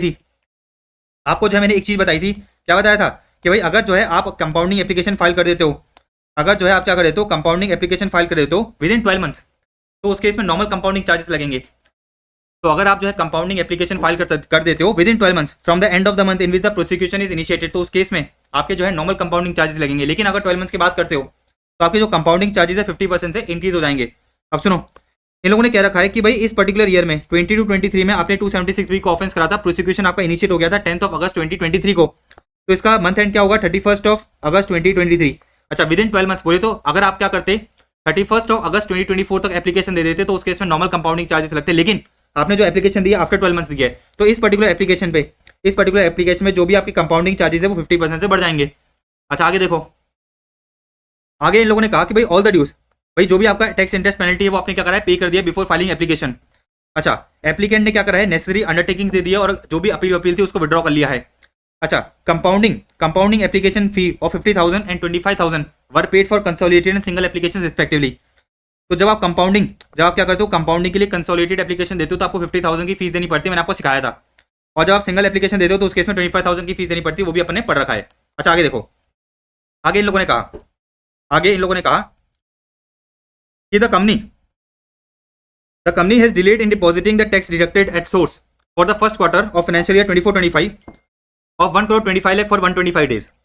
तो फाइनेंशियल 24-25 में आपने क्या करा है, आपने जो टीडीएस काटा उसको जो है जमा नहीं कराया, उसको जो है इसके लिए डिले जमा कराया, 135 डेज बाद जमा कराया। However no prosecution proceedings yet commenced for such offence, company ने क्या करा है, सारा टैक्स इंटरेस्ट पेनल्टी पे कर दिया है। अब सुनो मेरी बात, assume that the normal compounding charges in each of the above offence, तो ये लोग कह रहे हैं कि भाई नॉर्मल कंपाउंडिंग चार्जेस कितना है, 45,000 है। अब सुनो, इन लोगों ने कहा कि as per the guidelines of compounding of offences how will the application, जो आपने 20th ऑफ जुलाई 2024 को फाइल करी थी, ठीक है ना, जो अभी भी क्या है, पेंडिंग है, उसका ट्रीटमेंट कैसे होगा। तो मैंने आपको ये सिखाया था कि भाई अगर रिवाइज गाइडलाइन की डेट से पहले जो भी आपने एप्लीकेशन फाइल करी है, जो भी पेंडिंग है, जो भी एप्लीकेशन क्या है, पेंडिंग है, वो बेसिकली क्या होगी, वो जो है बेसिकली रिवाइज गाइडलाइन के थ्रू क्या होगी, रिवाइज गाइडलाइन के थ्रू जो है बेसिकली प्रोग्रेस होगी एंड उसको क्या मान लिया जाएगा, फर्स्ट एप्लीकेशन मान लिया जाएगा। सारी चीजें बता रखी है मैंने आपको। देखो आंसर क्या हो जाएगा, it will be treated as first application under the revise guidelines and no fees is required to be paid. आपको जो है कोई भी फीस पे करने की जरूरत नहीं है। बात समझ आ गई ना। तो जो भी आपकी एप्लीकेशन पेंडिंग थी, जो भी आपकी एप्लीकेशन क्या थी, पेंडिंग थी, तो रिवाइज गाइडलाइन में उसको फर्स्ट एप्लीकेशन मान लिया जाएगा एंड अकॉर्डिंगली जो है उसका क्या होगा, उसका जो है रिवाइज गाइडलाइन के अंदर ट्रीटमेंट करा जाएगा एंड अलग से आपको कोई भी फीस पे करने की जरूरत नहीं है। आगे देखो, आगे इन लोगों ने कहा कि भाई what rate of compounding charges shall be applicable on compounding the offence under 275A for the financial year 23-24 included in the compounding application. सुनो मेरी बात, आपने जो जो है कंसोलिडेटेड जो एप्लीकेशन दी है उसमें आपने 23-24 की भी एक एप्लीकेशन दी है कि भाई 23-24 में आपने एक ऑफेंस करा है 275A का। मेरी बात सुनो, क्या 275A का ऑफेंस आपने पहले कभी करा था क्या? 275A का ऑफेंस आपने पहले कभी नहीं करा है, पहली बार आप ऑफेंस कर रहे हो। आप जो है क्या करो, पहली बार ऑफेंस करो, मतलब इसको जो है क्या माना जाएगा, इसको जो है फर्स्ट एप्लीकेशन माना जाएगा। तो आपने क्या करा है, आपने 275 ए के लिए पहली बार एप्लीकेशन दी है, तो जो आपके चार्जेस हैं, वो नॉर्मल रेट से ही लगेंगे, ठीक है ना। तो क्योंकि 275 ए का ऑफेंस आपने पहली बार कराया और पहली बार एप्लीकेशन फाइल करो 275 ए की, तो जो है ये क्या माना जाएगा, ये जो है फर्स्ट एप्लीकेशन माना जाएगा। अकॉर्डिंगली जो चार्जेस है वो नॉर्मल रेट से ही लगेंगे। तो देखो ये रहा, कंपाउंडिंग चार्जेस जो है आपका नॉर्मल रेट से ही लगेगा, ठीक है। अच्छा आगे देखो, आगे इन लोगों ने कहा कि भाई what rate of compounding charges shall be applicable on compounding the offence under 276 B for financial year 16-17 included in the consolidated application. सुनो मेरी बात, जो आपने ये कंसोलिडेटेड एप्लीकेशन फाइल करी है, इसमें इस पर्टिकुलर ऑफेंस पे तो क्या लगेंगे, इस पर्टिकुलर ऑफेंस पे तो नॉर्मल चार्जेस लगेंगे, इस पर्टिकुलर ऑफेंस पे तो क्या लगेंगे, नॉर्मल चार्जेस लगेंगे। अब क्वेश्चन ये पूछ रहा है कि भाई इस पर्टिकुलर ऑफेंस पे कितने चार्जेस लगेंगे वो बताओ। तो सुनो मेरी बात जो है बड़े ध्यान से समझना, देखो 276 बी का आपने जो है क्या करा है, 276 बी का आपने ऑफेंस करा है 16-17 में। देखो 276 बी की आपने जो है पहले एप्लीकेशन फाइल की थी, एक तो ये रही, आपने एक तो ये एप्लीकेशन फाइल करी थी, तो पहले एक तो ये एप्लीकेशन फाइल करी थी, उसके बाद 276 बी के लिए आपने दोबारा एप्लीकेशन फाइल करी, ये क्या करी आपने, दोबारा एप्लीकेशन फाइल करी। अच्छा फिर आप क्या कर रहे हो, 276 बी के जो है तीसरी बार एप्लीकेशन फाइल कर रहे हो, क्या कर रहे हो, तीसरी बार एप्लीकेशन फाइल कर रहे हो। तो मैंने आपको बताया था कि अगर पहली बार एप्लीकेशन फाइल करते हो तो नॉर्मल रेट लगेगा, अगर दूसरी बार करते हो तो जो है बेसिकली 1.2 टाइम्स जो है चार्जेस लगेंगे, और तीसरी बार एप्लीकेशन फाइल करते हो तो कितना लगेगा, 1.4 टाइम्स लगेगा। आप सुनो मेरी बात, टेक्निकली 276 बी के लिए जो है आप क्या कर रहे हो, तीसरी बार एप्लीकेशन फाइल करो। लेकिन मैंने आपको एक और चीज बताई थी कि भाई रिवाइज गाइडलाइन से पहले जो भी ऑफेंस की आपने टोटल क्या कर रखी है, एप्लीकेशन फाइल कर रखी है, उसको जो है कलेक्टिवली क्या ट्रीट करा जाएगा, वन ट्रीट करा जाएगा। तो ये जो दो ऑफेंसेस, ये मतलब जो आपने क्या करा है, दो एप्लीकेशन फाइल करी है, इसको जो है दोनों को मिला के फर्स्ट एप्लीकेशन ही माना जाएगा। अकॉर्डिंगली इसको अपन क्या मानेंगे, सेकंड एप्लीकेशन मानेंगे। तो जो चार्जेस हैं वो कितने हो जाएंगे, 1.2 टाइम्स हो जाएंगे। देखो ये रहा, आपके चार्जेस कितने हो जाएंगे, 1.2 times of the normal compounding charges. सारी चीजें बहुत अच्छी तरह मैंने आपको समझाई थी। अच्छा आगे देखो, आगे इन लोगों ने कहा कि भाई what would be the compounding charges for the application file on 18th of December 2024 for the offence under 276 B for 22-23। अब ये बोल रहा है कि भाई ये वाली जो एप्लीकेशन फाइल कर रहे हो इसमें कितने चार्जेस लगेंगे। अब सुनो, इसमें भी आपने 276 बी का ऑफेंस करा है, तो देखो पहली एप्लीकेशन फाइल करी थी आपने इधर, फिर दूसरी एप्लीकेशन फाइल करी इधर, तीसरी फाइल करी आपने इधर, और ये क्या कर रहे हो, चौथी फाइल कर रहे हो, ये क्या कर रहे हो, चौथी फाइल कर रहे हो। तो बेसिकली वैसे तो इसको जो है चौथी एप्लीकेशन मानना चाहिए था, लेकिन मैंने आपको बताया कि भाई रिवाइज गाइडलाइन से पहले जो भी एप्लीकेशन फाइल करी गई है उसको जो है अपन क्या करेंगे, फर्स्ट एप्लीकेशन ट्रीट करेंगे। तो ये हो गई फर्स्ट एप्लीकेशन, ये हो गई सेकंड एप्लीकेशन, तो इसको क्या मानेंगे, इसको मानेंगे थर्ड एप्लीकेशन। तो जो चार्जेस हैं वो कितने होंगे, 1.4 टाइम्स। तो सुनो मेरी बात, चार्जेस जो है आपके कितने होंगे, 1.4 टाइम्स होंगे। अच्छा मेरी बात सुनो, यहाँ पर जो है बेसिकली आपके नॉर्मल कंपाउंडिंग चार्ज कितने लगेंगे, 45,000 के आपके नॉर्मल कंपाउंडिंग चार्ज लगेंगे। लेकिन क्योंकि आपने एप्लीकेशन जो है क्या करी है, 12 मंथ्स के बाद फाइल करी है, तो जो आपके चार्जेस हैं ये क्या होंगे, 50% से बढ़ जाएंगे। तो 45,000 प्लस 50% कितना हो गया, ये हो गया आपका 67,500। तो इसके लिए आपके जो चार्जेस वो कितने होंगे, 67,500 होंगे। लेकिन अपन को क्या करना है, अपने को जो है बेसिकली 1.4 टाइम्स करना है। तो 67,500 इंटू करो 1.4, कितना आ गया, ये निकल के आ जाएगा 94,500। तो देखो आपके जो चार्जेस है वो कितने होंगे, 94,500 होंगे। बात समझ आ गई ना। तो वैसे तो आपको क्या करना चाहिए था, 45,000 इंटू 1.4 करना चाहिए था, लेकिन क्योंकि अपन ने क्या करा है, एप्लीकेशन को जो है प्रोसिक्यूशन इनिशिएट होने के 12 मंथ्स बाद फाइल करा है, तो उस केस में जो चार्जेस है वो क्या होते हैं, 50% से बढ़ जाते हैं। तो जो आपके नॉर्मल कंपाउंडिंग चार्जेस है वो 50% से बढ़ गए। तो पहले जो है क्या हुआ, 45,000 प्लस 50% कितना हो गया, 67,500 हो गया। फिर 67,500 इंटू मैंने क्या करा, 1.4 टाइम्स कर दिया, डन है। अच्छा आगे देखो, आगे इन लोगों ने कहा कि भाई whether application for compounding of offence can be filed for third quarter of financial year 24-25। तो ये लोग कहना चाह रहे हैं कि भाई फाइनेंशियल ईयर 24-25 में जो है, फाइनेंशियल ईयर 24-25 में आपने क्या करा था, आपने जो है बेसिकली फर्स्ट क्वार्टर में एक ऑफेंस करा था, फर्स्ट क्वार्टर में क्या करा था, एक ऑफेंस करा था। क्वेश्चन क्या बोल रहा है, क्वेश्चन ये कह रहा है कि भाई whether application can be filed for the third quarter, मतलब थर्ड क्वार्टर में आपने वापस ऑफेंस करा, क्या अपन जो है 24-25 की वापस एप्लीकेशन फाइल कर सकते हैं क्या। तो देखो मैंने आपको क्या बताया था, बिल्कुल कर सकते हो कि भाई yes the application for compounding can be filed by the company even if the prosecution proceedings are not commenced. तो मैंने आपको बताया था कि भाई जो कंपाउंडिंग एप्लीकेशन है आप कभी भी फाइल कर सकते हो। तो इन लोगों ने कहा कि भाई 24-25 में आपने फर्स्ट क्वार्टर में तो ऑफेंस करा था, आपने जो है क्या करा था, फर्स्ट क्वार्टर में ऑफेंस करा था, आपने क्या करा था, फर्स्ट क्वार्टर में ऑफेंस करा था। अच्छा अभी क्वेश्चन ये चाह रहा है कि भाई थर्ड क्वार्टर में भी आपने जो है सेम ऑफेंस करा, क्या अपन थर्ड क्वार्टर की एप्लीकेशन फाइल कर सकते हैं, बिल्कुल कर सकते हो, कोई दिक्कत ही नहीं है। तो अपना जो है सारे के सारे एमसीक्यूज हो गए, अपने जो है क्या हो गए, सारे के सारे एमसीक्यूज हो गए, डन है। चेक कर लेते हैं एक बार जो है चेक कर लेते हैं, कुछ गड़बड़ तो नहीं है ना भाई। CABCC देखो ये रहा, ये हो गया CABCC, डन है। अब लास्ट 6 एमसीक्यूज बचते हैं, कर लेते हैं, आ जाओ। देखो केस सिनेरियो नंबर 1 पे आ जाते हैं। केस सिनेरियो नंबर 1 देखो क्या कह रहा है, ये समझना क्या कह रहा है, ये समझना। इन लोगों ने कहा कि Sugam private limited Mumbai is engage in the manufacturing of ceiling fans and exporting the same to various associated and other enterprise world wide. हम फैंस बेचते हैं। अच्छा, the income tax assessment for the previous year 21-22 was completed by making reference to the TPO who enhanced the ALP of the international transaction by 855 lakh। ठीक है ना। तो previous year 21-22 previous year 21-22 का जो assessment है वो TPO ने करा था, और टीपीओ ने जो आपकी इनकम है 855 लाख से बढ़ा दी। आगे बढ़ते हैं। आगे इन लोगों ने कहा कि द कंपनी अप्लाइड फॉर अपा इन मार्च 2024 विच वाज साइंड इन जुलाई 2024। सुनो मेरी बात, आपने अपा के लिए एप्लीकेशन कब दी है? मार्च 24 को दी है, तो अगले साल से अप्लाई होगा। तो अपा जो आपका एप्लीकेबल है वो कब से होगा? 24-25 से, 24 प्रीवियस ईयर 24-25 से एप्लीकेबल होगा। बात समझ में आई? तो सुनो मेरी बात, कंपनी ने क्या करा है, कंपनी ने अपा के लिए एप्लीकेशन फाइल करी है जो साइन कब हुई है? जुलाई 2024 में साइन हुई है। ठीक है ना। तो जो अपा है वो कब से एप्लीकेबल होगा? 24-25 से एप्लीकेबल होगा। आगे देखो, आगे इन लोगों ने कहा कि the tax assessment for the previous year 2021, tax assessment for the previous year 2021, क्या बोल रही है? 2021 की बात कर रहा है। इधर मैं लिख लेता हूं, ये है आपका 2021,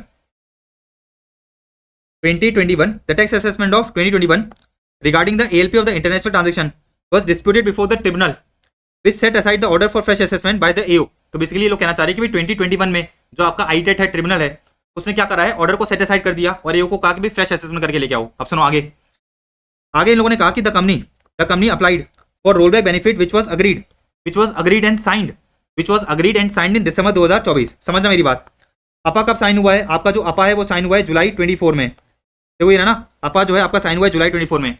अच्छा, आपने रोल बैक के लिए कब अप्लाई करा है? आपने रोल बैक के लिए अप्लाई करा है दिसंबर 24 में। रोल बैक के लिए आपने कब अप्लाई करा है? दिसंबर 24 में जो है आपने अप्लाई करा है। बात समझाई? अब सुनो मेरी बात, जब भी आप क्या करते हो, रोल बैक के लिए अप्लाई करते हो, तो प्रीवियस 4 साल के लिए आपको अप्लाई करना पड़ेगा। सुनो, आपका जो अपा है वो कब से एप्लीकेबल हो रहा है? 24-25 से एप्लीकेबल हो रहा है। मतलब आपका जो रोल बैक ईयर्स है वो कौन कौन से होंगे? वो आपके होंगे, ठीक है ना, वो आपके होंगे 23-24, एक होगा आपका 22-23, एक होगा आपका 21-22 और एक होगा 2021। तो आपके जो है रोल बैक के ये 4 साल होंगे। ठीक है। तो 2021, 21-22, 22-23 एंड 23-24, ये तो क्या है, रोल बैक ईयर्स हैं। और जो आपका अपा है वो कब से एप्लीकेबल हो रहा है? 24-25 से। तो 24-25 से पिछले 4 साल के लिए आप क्या कर सकते हो? रोल बैक के लिए अप्लाई कर सकते हो। आप सुनो, इन लोगों ने कहा कि इफ द अपा इज अप्लाइड, अगर हम क्या करते हैं, अपा को अप्लाई करते हैं, तो ALP determined for the previous year 21-22 would get enhanced by 580 lakh as against 855 lakh originally determined by the TPO। अब सुनो मेरी बात, जो आपका प्रीवियस ईयर 21-22 था उसमें जो ALP है वो TPO ने 855 लाख से क्या करा था? इनहांस करा था। प्रीवियस ईयर मैं बात कर रहा हूँ 21-22 की, तो TPO ने 855 लाख से इनहांस करा था। लेकिन इन लोगों ने कहा कि भाई अगर हम क्या करते हैं, रोल बैक के लिए अप्लाई करते हैं, ठीक है ना भाई, रोल बैक अगर क्या हो रहा है, रोल बैक के लिए अगर आप अप्लाई कर रहे हो तो पिछले 4 साल में जो भी अपा के अकॉर्डिंग इनकम निकल के आ रही है, अपन को क्या करना पड़ेगा? उस अकॉर्डिंग कैलकुलेट करनी पड़ेगी। तो उन लोगों ने कहा कि भाई अगर हम अपा लगाते हैं तो जो 21-22 है उसकी जो इनकम है वो सिर्फ 580 लाख से क्या होगी? इंक्रीज होगी। क्या होगी? सिर्फ 580 लाख से इंक्रीज होगी। तो 855 की जगह 580 लाख से इंक्रीज होगी। ठीक है ना। अब सुनो मेरी बात, ये तो पूरी कहानी समझ में आ गई आपको, ये पूरी कहानी आपको समझ में आ गई। आप क्वेश्चन पढ़ते हैं। ये लोगों ने कहा, तो पहला एमसीक्यू अपन से ये कह रहा है कि भाई कौन कौन से सालों के लिए जो कंपनी है वो रोलबैक का बेनिफिट अवेल कर सकती है। देखो क्या दे रखा है कि भाई for which of the following assessment years can the company validly claim rollback benefit under the अपा प्रोविजंस। चलो मेरी बात सुनो, रोलबैक जो है आपको पिछले 4 साल का मिलता है। ठीक है ना, रोलबैक जो है आपको पिछले 4 साल का मिलता है। क्वेश्चन के अंदर आपको एक इन्फॉर्मेशन दे रखी है कि जो आपका प्रीवियस ईयर 2021 है, प्रीवियस ईयर 2021 में क्या हो रखा है? देखो प्रीवियस ईयर 2021 के अंदर the tax assessment regarding the ALP of international transaction was disputed before the ITAT and ITAT ने क्या करा? ऑर्डर को सेट असाइड करके एओ को जो है क्या बोला कि भाई फ्रेश ऑर्डर पास करके लेके आओ। तो आपको पता है कि भाई रोलबैक आपको जो है पिछले 4 साल का मिलता है, लेकिन आपको रोलबैक उस प्रीवियस ईयर का नहीं मिलता जिस प्रीवियस ईयर के लिए जो आपका आईटेट है उसने क्या करा है? ALP के लिए जो है ऑर्डर पास कर दिया है। तो यहां पर अगर अपन देखें तो आपका 21-22, 22-23 एंड 23-24 प्रीवियस ईयर का तो आपको मिल जाएगा। अच्छा, अब आती है बात किसकी? प्रीवियस ईयर 2021 की। तो यहाँ पर अगर अपन देखें तो प्रीवियस ईयर 2021 के अंदर जो आपका आईटेट है उसने ALP के रिगार्डिंग अपना ऑर्डर पास नहीं करा है। उसने क्या करा है? सिर्फ और सिर्फ एओ के ऑर्डर को सेटिस्फाइड करके क्या बोला एओ को कि भाई तू क्या कर, क्या फ्रेश असेसमेंट करके लेके आ। देयरफॉर अपन को जो है इन 4 सालों को क्या मिल जाएगा? रोलबैक का बेनिफिट मिल जाएगा। तो देखो आपका जो आंसर है आपका जो आंसर है वो क्या होना चाहिए, ए फॉर एप्पल होना चाहिए। लेकिन आईसीआई ने क्या कर रखा है, आईसीआई ने जो है इसको गड़बड़ कर रखा है। आईसीआई ने जो आंसर है वो डी फॉर डॉग दे रखा है। तो अपना जो है बेसिकली आंसर क्या होगा, अपना आंसर ये होगा कि भाई प्रीवियस ईयर 2021 से लेके प्रीवियस ईयर 23-24 तक आपको रोलबैक का बेनिफिट मिलना चाहिए। तो देखो ये रहा, प्रीवियस ईयर 2021 से लेके प्रीवियस ईयर 23-24 4 साल का आपको क्या मिल जाएगा, रोलबैक का बेनिफिट मिल जाएगा। तो आंसर होगा आपका ए फॉर एप्पल, लेकिन आईसीआई ने क्या कर रखा है, डी फॉर डॉग दे रखा है, जो कि गलत है। ठीक है, तो ये हो गया अपना एमसीक्यू नंबर 1। अब आ जाते हैं अपन एमसीक्यू नंबर 2 पे। अच्छा, इन लोगों ने कहा कि भाई what is the time limit for filing modified return in respect of rollback years. अच्छा, आपको मॉडिफाइड रिटर्न फाइल करनी है, आपको क्या करना है, मॉडिफाइड रिटर्न फाइल करनी है इन रिस्पेक्ट ऑफ रोलबैक ईयर्स। अच्छा सुनो, मॉडिफाइड रिटर्न फाइल करने की टाइम लिमिट क्या होती है, मैंने आपको बताया था, मैंने आपको जो है ट्रांसफर प्राइसिंग वाले चैप्टर में बताया था, अगर आपको याद हो तो। मेरे को जो है आपको ट्रांसफर प्राइसिंग वाले चैप्टर में एक बार ले चलना पड़ेगा। मैंने आपको ये बताया था कि जो एप्लीकेशन है, जो आपकी एप्लीकेशन है वो कब तक फाइल करनी पड़ती है। देखो ये रहा, एप्लीकेशन फाइल करनी पड़ती है within 3 months from the end of the month in which the APA is entered. तो अगर tax payer has already filed the return of income for any previous year to which APA या rollback applies, they must file the modified return of income within 3 months from the end of the month in which the APA is entered. अब सुनो मेरी बात, question मुझसे ये पूछ रहा है, कि भाई रोलबैक के लिए, क्वेश्चन मुझसे ये पूछ रहा है कि भाई रोलबैक के प्रीवियस ईयर की जो एप्लीकेशन है कब तक फाइल करेंगे। अच्छा मेरी बात सुनो, आपका आपा कब एंटर हुआ है, आपा एंटर हुआ है जुलाई 24 पे, तो जुलाई 24 के एंड पे आ जाओ। तो अपन जुलाई 24 के एंड पे आ गए, उसमें विद इन 3 मंथ्स ऐड कर दो।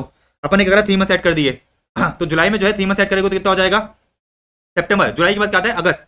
तो अगस्त, सितंबर, अक्टूबर। तो जो मॉडिफाइड रिटर्न है वो अपन कब तक फाइल कर सकते हैं, अक्टूबर 24 तक फाइल कर सकते हैं। जो मॉडिफाइड रिटर्न है वो अपन कब तक फाइल कर सकते हैं, अक्टूबर 24 तक फाइल कर सकते हैं। मेरी बात सुनना, मेरी बात जो है बड़े ध्यान से समझना। आपने अपा एंटर करा जुलाई 24 को, अपा एंटर करा आपने जुलाई 24 को, ठीक है ना। अच्छा, अपन ने एक चीज समझ में आई कि भाई मॉडिफाइड रिटर्न आप क्या कर सकते हो, with in 3 months from the end of the month in which the agreement was entered. आप क्या कर सकते हो, आप जो है बेसिकली आप जो है मॉडिफाइड रिटर्न फाइल कर सकते हो, कोई दिक्कत नहीं है ना। तो जो मेरा आपा है वो एंटर हुआ था जुलाई 24 को, अगर आपको मॉडिफाइड रिटर्न फाइल करनी है तो अपन फाइल कर सकते हैं अक्टूबर 24 तक। लेकिन मेरी बात सुनो, अपन जो है क्या कर रहे हैं, रोलबैक के लिए अपन ने अप्लाई करा, अपन ने जो है रोलबैक के लिए अप्लाई करा। रोलबैक के लिए अप्लाई कब करा, रोलबैक के लिए जो है आपने अप्लाई करा था, और रोलबैक के लिए जो है बेसिकली रोलबैक आपका साइन कब हुआ है, दिसंबर 2024 को साइन हुआ है। देखो ये रहा ना, आपका जो रोलबैक है, देखो क्या दे रखा है, the company also applied for the rollback benefit which was agreed and signed in December 2024। तो जो आपका रोलबैक का डिसीजन है, जो रोलबैक का अग्रीमेंट है, वो बेसिकली साइन ही कब हुआ था, सरकार से जो आपने अग्रीमेंट करा था वो कब करा था, दिसंबर 2024 तक करा था। अच्छा, वैसे अपना प्रोविजन ये कहता है कि भाई अगर रोलबैक ईयर्स की अगर आपको मॉडिफाइड रिटर्न फाइल करनी है तो विद इन 3 मंथ्स क्या करोगे, फाइल करोगे विद इन 3 मंथ्स फाइल करोगे from the end of the month in which the अपा इज एंटर्ड। अच्छा, अपन ने अपा एंटर करा था जुलाई 24 को, अपन को जो है रोलबैक की एप्लीकेशन फाइल करनी चाहिए थी अक्टूबर 24 तक। लेकिन सीधी सी बात यह है कि भाई अक्टूबर 24 तक तो रोलबैक का कोई नामो निशानी नहीं था। भाई रोलबैक जो है पिक्चर में आया कब है, रोलबैक पिक्चर में आया दिसंबर 24 तक। भाई रोलबैक जो है दिसंबर 24 को पिक्चर में आया है। भाई बेसिकली आपने रोलबैक के लिए अप्लाई कर दिया था, लेकिन सरकार ने जो है रोलबैक के लिए अग्री कब करा, सरकार ने जो है रोलबैक का अग्रीमेंट साइन करा दिसंबर 2024 को। तो मुझे एक चीज बताओ, जो रोलबैक ईयर्स हैं, जो आपके रोलबैक ईयर्स हैं वो ये हैं। अच्छा, रोलबैक साइन ही कब हुआ है, दिसंबर 2024 को हुआ है। तो क्या आप अक्टूबर 24 तक जो है रोलबैक के ईयर्स की मॉडिफाइड रिटर्न फाइल कर सकते थे क्या, नहीं कर सकते थे। तो उस केस में क्या होगा, उस केस में जो आपका रोलबैक ईयर्स का मॉडिफाइड रिटर्न है वो अपन क्या करेंगे, वो अपन जो है बेसिकली जिस दिन आपका रोलबैक साइन हुआ है, जिस दिन आपका रोलबैक क्या हुआ है, साइन हुआ है, ठीक है ना, जिस मंथ में आपका रोलबैक साइन हुआ है उस मंथ के एंड से विद इन 3 मंथ्स काउंट करेंगे। तो दिसंबर से अगर अपन 3 मंथ्स काउंट करेंगे तो कितना हो जाएगा, ये हो जाएगा आपका जनवरी, फेब एंड मार्च। तो मार्च 25 तक आप क्या कर सकते हो, मार्च 25 तक जो है बेसिकली आप एप्लीकेशन फाइल कर सकते हो। देखो ये रहा, within 3 months from the end of the month in which the rollback agreement was sign. Logically पूरी बात समझ आई ना। तो ये जो है पॉइंट नंबर 1 मत करके आ जाना, क्योंकि मैंने आपको ये बताया कि वैसे तो जो रोलबैक की एप्लीकेशन है वो अक्टूबर 24 तक फाइल हो जानी चाहिए थी। रोलबैक के ईयर्स की जो आपका मॉडिफाइड रिटर्न है, सॉरी एप्लीकेशन ही, रोलबैक ईयर्स का जो आपका मॉडिफाइड रिटर्न है वो आपका अक्टूबर 24 तक फाइल हो जाना चाहिए था। लेकिन मैं आपको बताया कि रोलबैक का अग्रीमेंट ही साइन कब हुआ है, दिसंबर 24 को साइन हुआ है। तो क्या अपन जो है बेसिकली अग्रीमेंट से पहले ही क्या रिटर्न फाइल कर सकते थे, क्या अग्रीमेंट से पहले मॉडिफाइड रिटर्न फाइल नहीं कर सकते थे। तो सरकार ने कहा कोई दिक्कत नहीं है, इधर से क्या करो, विद इन 3 मंथ्स काउंट कर लो। मोस्ट इंपॉर्टेंट पॉइंट, ठीक है ना, गड़बड़ मत करके आ जाना। अच्छा, अगर रोलबैक फॉर एग्जांपल अक्टूबर 24 से पहले साइन हो गया होता, अगर रोलबैक का जो अग्रीमेंट है वो अक्टूबर 24 से पहले साइन हो गया होता, तो उस केस में अक्टूबर 24 तक आपको मॉडिफाइड रिटर्न फाइल करनी पड़ती। लेकिन क्योंकि अपना अग्रीमेंट ही जो है अक्टूबर 24 के बाद साइन हुआ है, तो मुझे क्या करना पड़ेगा, 3 मंथ्स इधर से काउंट करने पड़ेंगे। बात समझ आई। तो अपना एमसीक्यू नंबर 1 हो गया, एमसीक्यू नंबर 2 हो गया। अच्छा, इन लोगों ने कहा भाई विच of the following statement is correct, कौन सा स्टेटमेंट करेक्ट है regarding the adjustment for the previous year 21-22। तो ये लोग कह रहे हैं कि भाई 21-22 के लिए कौन सा एडजस्टमेंट सही है, कौन सा एडजस्टमेंट सही है। अब सुनो मेरी बात, आपका जो कौन सा पॉइंट नंबर सही है, इन लोगों ने कहा कि भाई ALP adjustment of 580 lakh has to be made for the previous 21-22 even though it is less than the TPO का ओरिजिनल असेसमेंट, क्योंकि it does not reduce the total income. भाई मैंने आपको बताया था कि भाई आपको जो है उस पर्टिकुलर प्रीवियस ईयर का रोल बैक का जो है बेनिफिट नहीं मिलेगा जिसमें जिसमें जिसमें जिसमें रोल बैक के प्रोविजंस को लगाने के बाद, रोल बैक के प्रोविजंस को लगाने के बाद उस पर्टिकुलर प्रीवियस ईयर की रिटर्न ऑफ इनकम, उस प्रीवियस ईयर की जो आपकी टोटल इनकम है वो रिटर्न ऑफ इनकम से क्या हो जाती है, कम हो जाती है। तो उस केस में आपको जो है रोल बैक का बेनिफिट नहीं मिलेगा। कि मैंने आपको बताया था, देखो ये ना, मैंने आपको बताया था कि भाई रोल बैक के प्रोविजंस कब एप्लीकेबल नहीं होते, कि भाई अगर roll back provisions can not be applied if they would reduce the total income declared in the ROI for the relevant roll back years. तो बेसिकली जितनी इनकम आपने आरओआई में डिक्लेयर करी थी, अगर रोल बैक के प्रोविजंस लगाने के बाद अगर आपकी टोटल इनकम है आरओआई की इनकम से कम हो जाती है तो उस पर्टिकुलर ईयर का रोल बैक आपको नहीं मिलेगा। लेकिन यहाँ पर अगर अपन देखें, यहाँ पर अगर अपन देखें तो 21-22 में अपन क्या कर रहे हैं, रोल बैक लगा रहे हैं। 21-22 में अपन रोल बैक लगा रहे हैं। अच्छा, 21-22 में रोल बैक के प्रोविजन लगाने के बाद अपने को ये पता चला कि जो आपकी इनकम है वो आरओआई में जो आपने डिक्लेयर करी थी उससे 580 क्या होनी चाहिए, इंक्रीज होनी चाहिए। 580 लाख क्या होनी चाहिए, इंक्रीज होनी चाहिए। तो बेसिकली ये स्टेटमेंट करेक्ट है। ये स्टेटमेंट क्या है, आपका करेक्ट है। देखो पहला स्टेटमेंट पढ़ते हैं। पहला स्टेटमेंट क्या बोल रहा है कि भाई ALP adjustment of 855 lakh has to be made, ठीक है ना, as the adjustment based on ALP results in reducing the total income of the company. तो ये वाला स्टेटमेंट गलत है। ये वाला स्टेटमेंट क्या है, सही नहीं है। सिंपल सी बात ये है कि रोल बैक के लगाने के बाद, रोल बैक के लगवाने के बाद जो बेसिकली टीपीओ का एनहांसमेंट था वो कम हो रहा है। वो टीपीओ का एनहांसमेंट क्या हो रहा है, कम हो रहा है। मतलब ये चल जाएगा, ये जो है आपका काम हो जाएगा। यहाँ पर अगर हम देखें तो रोल बैक के प्रोविजंस को लगाने के बाद जो आपकी रिटर्न ऑफ इनकम में इनकम थी वो कम नहीं हो रही है। तो जो भी आपने रिटर्न ऑफ इनकम में इनकम डिक्लेयर करी थी उससे जो है हम क्या कर रहे हैं, 580 लाख एनहांस कर रहे हैं। टीपीओ ने बोला था कि भाई 855 लाख एनहांस होगा, लेकिन रोल बैक बोलता है सिर्फ और सिर्फ 580 लाख एनहांस होगा। तो बेसिकली ये वाला स्टेटमेंट क्या है, करेक्ट है। ये वाला स्टेटमेंट क्या है, करेक्ट है। तो बेसिकली 21-22 का आपको जो है रोल बैक मिल जाएगा। 21-22 का जो है आपको रोल बैक मिल जाएगा। आप ये नहीं कह सकते कि भाई क्योंकि मेरी इनकम 855 से जो है बेसिकली क्या हो रही है, 580 तक हो गई है, मतलब 855 लाख से जो है बेसिकली 580 हो गया, मतलब रिड्यूस हो गया है। तो आप ये नहीं कह सकते कि भाई रोल बैक नहीं मिलेगा। रोल बैक मिलेगा। मैंने आपको रीजन बताया। रोल बैक कब नहीं मिलता, जब आपकी इनकम, जब 21-22 की रिटर्न ऑफ इनकम में जो आपने इनकम डिक्लेयर करी है उससे कम इनकम आ जाती उससे कम इनकम आ जाती तब आपको जो है रोल बैक नहीं मिलता। तो यहाँ पर अगर अपन देखें तो जो भी 21-22 में आपने रिटर्न ऑफ इनकम डिक्लेयर करी थी उसमें अपन क्या कर रहे हैं, 580 ऐड कर रहे हैं, कम नहीं कर रहे। तो बेसिकली आपको रोल बैक मिल जाएगा। तो आपका आंसर क्या है, आपका जो है आंसर होगा पॉइंट नंबर बी। आपका जो आंसर है वो क्या होगा, पॉइंट नंबर बी होगा कि भाई ALP adjustment of 580 lakh has to be made for previous 21-22 even though it is less than TPO का ओरिजिनल असेसमेंट। भाई टीपीओ के ओरिजिनल एडजस्टमेंट से भले कम है, चल जाएगा। क्यों चल जाएगा, क्योंकि अभी भी अगर अपन देखें, क्योंकि अभी भी अगर अपन देखें तो it does not reduce the total income as declared in the return of income. तो लॉजिकली बात समझ आ रही है ना भाई। क्रक्स इतना सा है कि भाई किसी पर्टिकुलर प्रीवियस ईयर का आपको जो है रोल बैक का बेनिफिट नहीं मिलेगा। अगर रोल बैक के प्रोविजन को लगाने के बाद अगर जो आपकी रिटर्न ऑफ इनकम में अगर आपने जो रिटर्न फाइल करी थी उसमें जो आपकी इनकम है वो रिड्यूस हो जाती है। देखो ये रहा, roll back provisions can not be applied if they would reduce the total income declared in the ROI for the relevant roll back years. तो अगर रिटर्न ऑफ इनकम से रोल बैक लगाने के बाद जो आपने रिटर्न में क्या करी थी, इनकम डिक्लेयर करी थी उससे कम हो जाती है तो रोल बैक का बेनिफिट नहीं मिलेगा। लेकिन यहाँ पर जो है आपको बिल्कुल बेनिफिट मिल जाएगा। यहाँ पर जो है आपको बिल्कुल बिंदास बेनिफिट मिल जाएगा, कोई दिक्कत नहीं है। तो ये अपना जो है एमसीक्यू नंबर 3 हो गया। अब आ जाते हैं अपन आगे बढ़ते हैं। अब जो है अपन थोड़ा आगे बढ़ते हैं। आ जाओ, देखो इन लोगों ने कहा कि Sugam private limited has an associate enterprise by the name fibre incorporation in Australia. एक हमारी एसोसिएट एंटरप्राइज है, कहां पर, ऑस्ट्रेलिया में। इन लोगों ने कहा कि भाई Fiber incorporation wants to appoint an agent in India to procure raw materials from India for the purpose of manufacture of its product in Germany. तो जो आपकी एसोसिएट एंटरप्राइज है वो इंडिया में एक एजेंट को अपॉइंट करना चाहती है और ये एजेंट का काम क्या रहेगा कि भाई ये इंडिया से जो है रॉ मटेरियल्स परचेस करेगा for the purpose of manufacture of product in Germany. आगे देखो, आगे इन लोगों ने कहा कि द पर्सन और entity so appointed would be authorised to enter into the contracts on its behalf. तो जो आपका एजेंट है वो फाइबर इनकॉर्पोरेशन के बिहाफ पे क्या कर सकता है, कॉन्ट्रैक्ट को एंटर कर सकता है। आगे बढ़ते हैं। आगे इन लोगों ने कहा कि Sugam private limited borrowed $100 lakh from triple incorporation USA on 1 July 2019 under a loan agreement approved by the CG. ठीक है ना। तो सुगम प्राइवेट लिमिटेड ने क्या करा है, एक फॉरेन कंपनी से, एक एनआर से, ठीक है ना, एक नॉन रेसिडेंट से क्या करा है, $100 लाख का लोन लिया है। अच्छा, इन लोगों ने कहा कि भाई interest is payable half yearly in foreign currency at 4% per annum. तो इन लोगों ने कहा कि भाई जो आपका इंटरेस्ट है वो 6 महीने में जाता है, वो जो है बेसिकली 6 महीने में जाता है और जो आपका इंटरेस्ट रेट वो कितना है, 4% पर एनम है। अच्छा मेरी बात सुनो, इन लोगों ने कहा कि भाई for the half year ended 31st of December 2024, for the half year ended 31st of December 2024, interest was paid on 28th of February after deducting TDS. तो मुझे एक चीज बताओ, जो सुगम प्राइवेट लिमिटेड है उसने क्या करा है, उसने जो है 31 दिसंबर को इंटरेस्ट पे करा है। कितना इंटरेस्ट पे करा होगा? सीधी सी बात है, $100 लाख का 4% का इंटू 6/12 कितना हो जाएगा? ये करो भाई, 100 का मैंने करा 4% इंटू 6/12 कितना हो गया? ये 100 का मैंने करा 4% इंटू 6/12 कितना हो गया? ये हो गया आपका $2 लाख।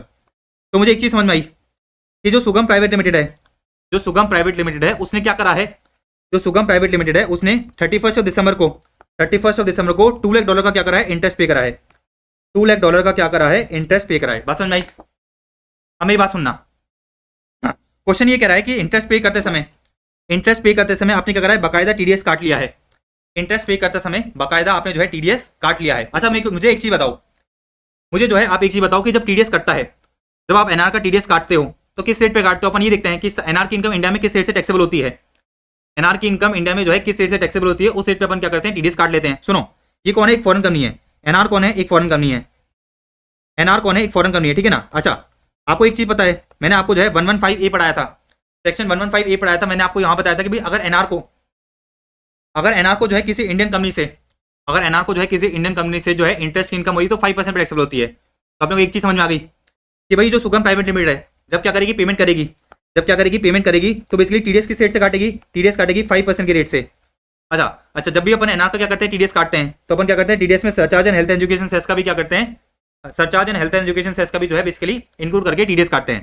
देखो मैं आपको बता देता हूँ, 115A मैंने आपको पढ़ाया था, मैंने जो है आपको 115A करवाया था। ये रहा, मैंने आपको 115A कराया था। मैंने आपको ये बताया था कि भाई अगर एनआर को इनकम हो रही है, एनआर को इंटरेस्ट इनकम हो रही है फ्रॉम इंडियन कंपनी, अगर एनआर को जो है इंटरेस्ट इनकम हो रही है फ्रॉम इंडियन कंपनी ने जो पैसा बोरो करा है फॉरेन करेंसी में बोरो करा है, ठीक है ना? और कब तक बोरो करा है? बोरिंग करी अपने 30th of June 2023 तक। तो उस केस में जो एनआर की इनकम इंडिया में 5% में टैक्सेबल होती है। सुनो, इस क्वेश्चन में अगर आप देखोगे तो इंडियन कंपनी ने पैसा कब बोरो करा है? 2019 में बोरो करा है, फॉरेन करेंसी में बोरो करा है। तो जो एनआर की इनकम है वो 5% पे टैक्सेबल करी जाएगी, 5% पे जो है इंडिया में टैक्सेबल करी जाएगी। देयरफॉर ये जो इंडियन कंपनी है पेमेंट करते समय क्या करेगी? 5% पे टीडीएस काटेगी। अच्छा सुनो, हेल्थ एंड एजुकेशन से 4% ऐड होगा। सरचार्ज की बात करेंगे, अगर सरचार्ज एप्लीकेबल है तो सरचार्ज भी क्या होगा? टीडीएस की रेट में इंक्लूड होगा। अच्छा, सुगम प्राइवेट लिमिटेड को क्या करना है? $2 लाख का पेमेंट करना है। सुगम प्राइवेट लिमिटेड को $2 लाख का पेमेंट करना है। अच्छा, अब $2 लाख का पेमेंट करते समय मुझे क्या करना है? रुपीज में टीडीएस काट के इंडियन गवर्नमेंट को जमा कराना है।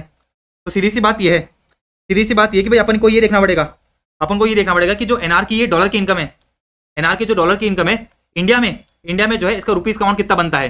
तो मुझे क्या करना पड़ेगा? ये जो फॉरेन इनकम है इसको रुपीज में कन्वर्ट करना पड़ेगा। अच्छा मेरी बात सुनो, मेरी बात बड़े ध्यान समझना। मैंने आपको एक चीज बताई थी, मैंने आपको जो है रूल एक बताया था। ये रहा देखो, मैंने आपको जो है एक रूल बताया था, रूल 115। उसमें मैंने आपको ये बताया था कि भाई एनआर की जो फॉरेन करेंसी की इनकम है वो रुपीज में कैसे कन्वर्ट होती है। उसमें अपन एक चीज देखी थी कि भाई अगर एनआर की कोई हाउस होल्ड इनकम है, कोई पीजीबी इनकम है या फिर कोई भी अदर इनकम है, तो अपन ये देखते हैं कि भाई last day of the previous year पे टीटीबीआर क्या चल रहा है उस रेट से अपन कन्वर्ट करेंगे। यहाँ पर अपन देखेंगे जो इंटरेस्ट है वो सिक्योरिटीज वाला नहीं है, देखो ये वाला प्रोविजन लगेगा नहीं। कौन सा प्रोविजन लगेगा? ये वाला प्रोविजन लगेगा। मतलब जब इंडियन कंपनी क्या कर रही है? पेमेंट कर रही है, तो उसको ये देखना पड़ेगा कि भाई जिस प्रीवियस ईयर में पेमेंट कर रही है उस प्रीवियस ईयर की लास्ट डे पे जो है टीटीबीआर क्या चल रही है, ठीक है ना? टीटीबीआर क्या चल रही है, अपन क्या करेंगे? $2 लाख को जो है उस रेट से जो है रुपीज में कन्वर्ट करेंगे और उस पर टीडीएस काट लेंगे। अब आ जाओ, मैं आपको जो है एक चीज बताता हूं। अपन पेमेंट कब कर रहे हैं? अपन पेमेंट कर रहे हैं 28th of February को। देखो अपन पेमेंट कब कर रहे हैं? अपन पेमेंट कर रहे हैं 28th of February को। कितना पेमेंट करना है मुझे? $2 लाख का पेमेंट करना है। अच्छा, $2 लाख का मुझे पेमेंट करना है एनआर को पेमेंट करने से पहले टीडीएस काटना है। अब टीडीएस रुपीज में काट के सरकार को जमा कराना है। तो जो इंडियन कंपनी है वो क्या करना चाहती है? इंडियन कंपनी जो है बेसिकली ये $2 लाख को रुपीज में कन्वर्ट करना चाहती है, $2 लाख को रुपीज में कन्वर्ट करना चाहती है। अच्छा, एनआर की जो फॉरेन करेंसी की इनकम है उसको रुपीज में कैसे कन्वर्ट करेंगे? तो अभी मैंने आपको प्रोविजन बताया कि भाई ये जो कंपनी है ये देखेगी कि जिस प्रीवियस ईयर में पेमेंट करा जा रहा है, उस प्रीवियस ईयर उस प्रीवियस ईयर का लास्ट डे क्या है? तो उस प्रीवियस ईयर का लास्ट डे होगा 31st of March 2025। 31st of March 2025 को टीटीबीआर क्या है? देखो 31st of March 2025 को अगर मैं टीटीबीआर देखूं, देखो ये रहा $1 = 74। कितना है? ये है आपका $1 इक्वल्स टू ₹74। कितना है? $1 इक्वल्स टू 74। मतलब जो एनआर की इनकम है, जो एनआर की इनकम है इस रेट से जो है क्या होगा, रुपीज में कन्वर्ट होगी। इस रेट से क्या होगा, रुपीज में कन्वर्ट होगी। लेकिन मेरी बात समझना ना, मेरी बात सुनो, आपने को एक चीज तो समझ में आ गई कि जो एनआर की इनकम है वो बेसिकली इस पर्टिकुलर रेट से क्या होगी, रुपीज में कन्वर्ट होगी। अच्छा सुनो, ये जो इंडियन कंपनी पेमेंट कब कर रही है, ये जो इंडियन कंपनी पेमेंट कर रही है 28 फरवरी 2025 को, ठीक है ना। इंडियन कंपनी क्या कर रही है, पेमेंट कर रही है 28 फरवरी 2025 को। अच्छा आज के दिन पे इस कंपनी को क्या करना है, इस इनकम को रुपीज में कन्वर्ट करके जो है टीडीएस निकाल के सरकार को जमा कराना है। क्या इस दिन पे बैठ के ये इंडियन कंपनी ये पता लगा सकती है क्या कि भाई एक महीने बाद जो है आपकी टीटीबीआर क्या होगी? नहीं पता लगा सकती भाई। इस पर्टिकुलर डे पे बैठ के मैं जो है भविष्यवाणी थोड़ी कर सकता हूं। तो आपको एक चीज समझ में आ रही है कि प्रैक्टिकल डिफिकल्टी क्या आती है कि भाई अगर इस कंपनी को जो है 28 फरवरी 2025 को टीडीएस काट के जमा कराना है तो इस इनकम को रुपीज में कन्वर्ट करना पड़ेगा। अच्छा रुपीज में कन्वर्ट करने के लिए प्रोविजन ये कहता है कि भाई आप last day of the previous year का टीटीबीआर निकालो। अच्छा मुझे एक चीज पता है कि 28 फरवरी को बैठ के मुझे ये नहीं पता कि भाई 31 मार्च 2025 को टीटीबीआर क्या होगा।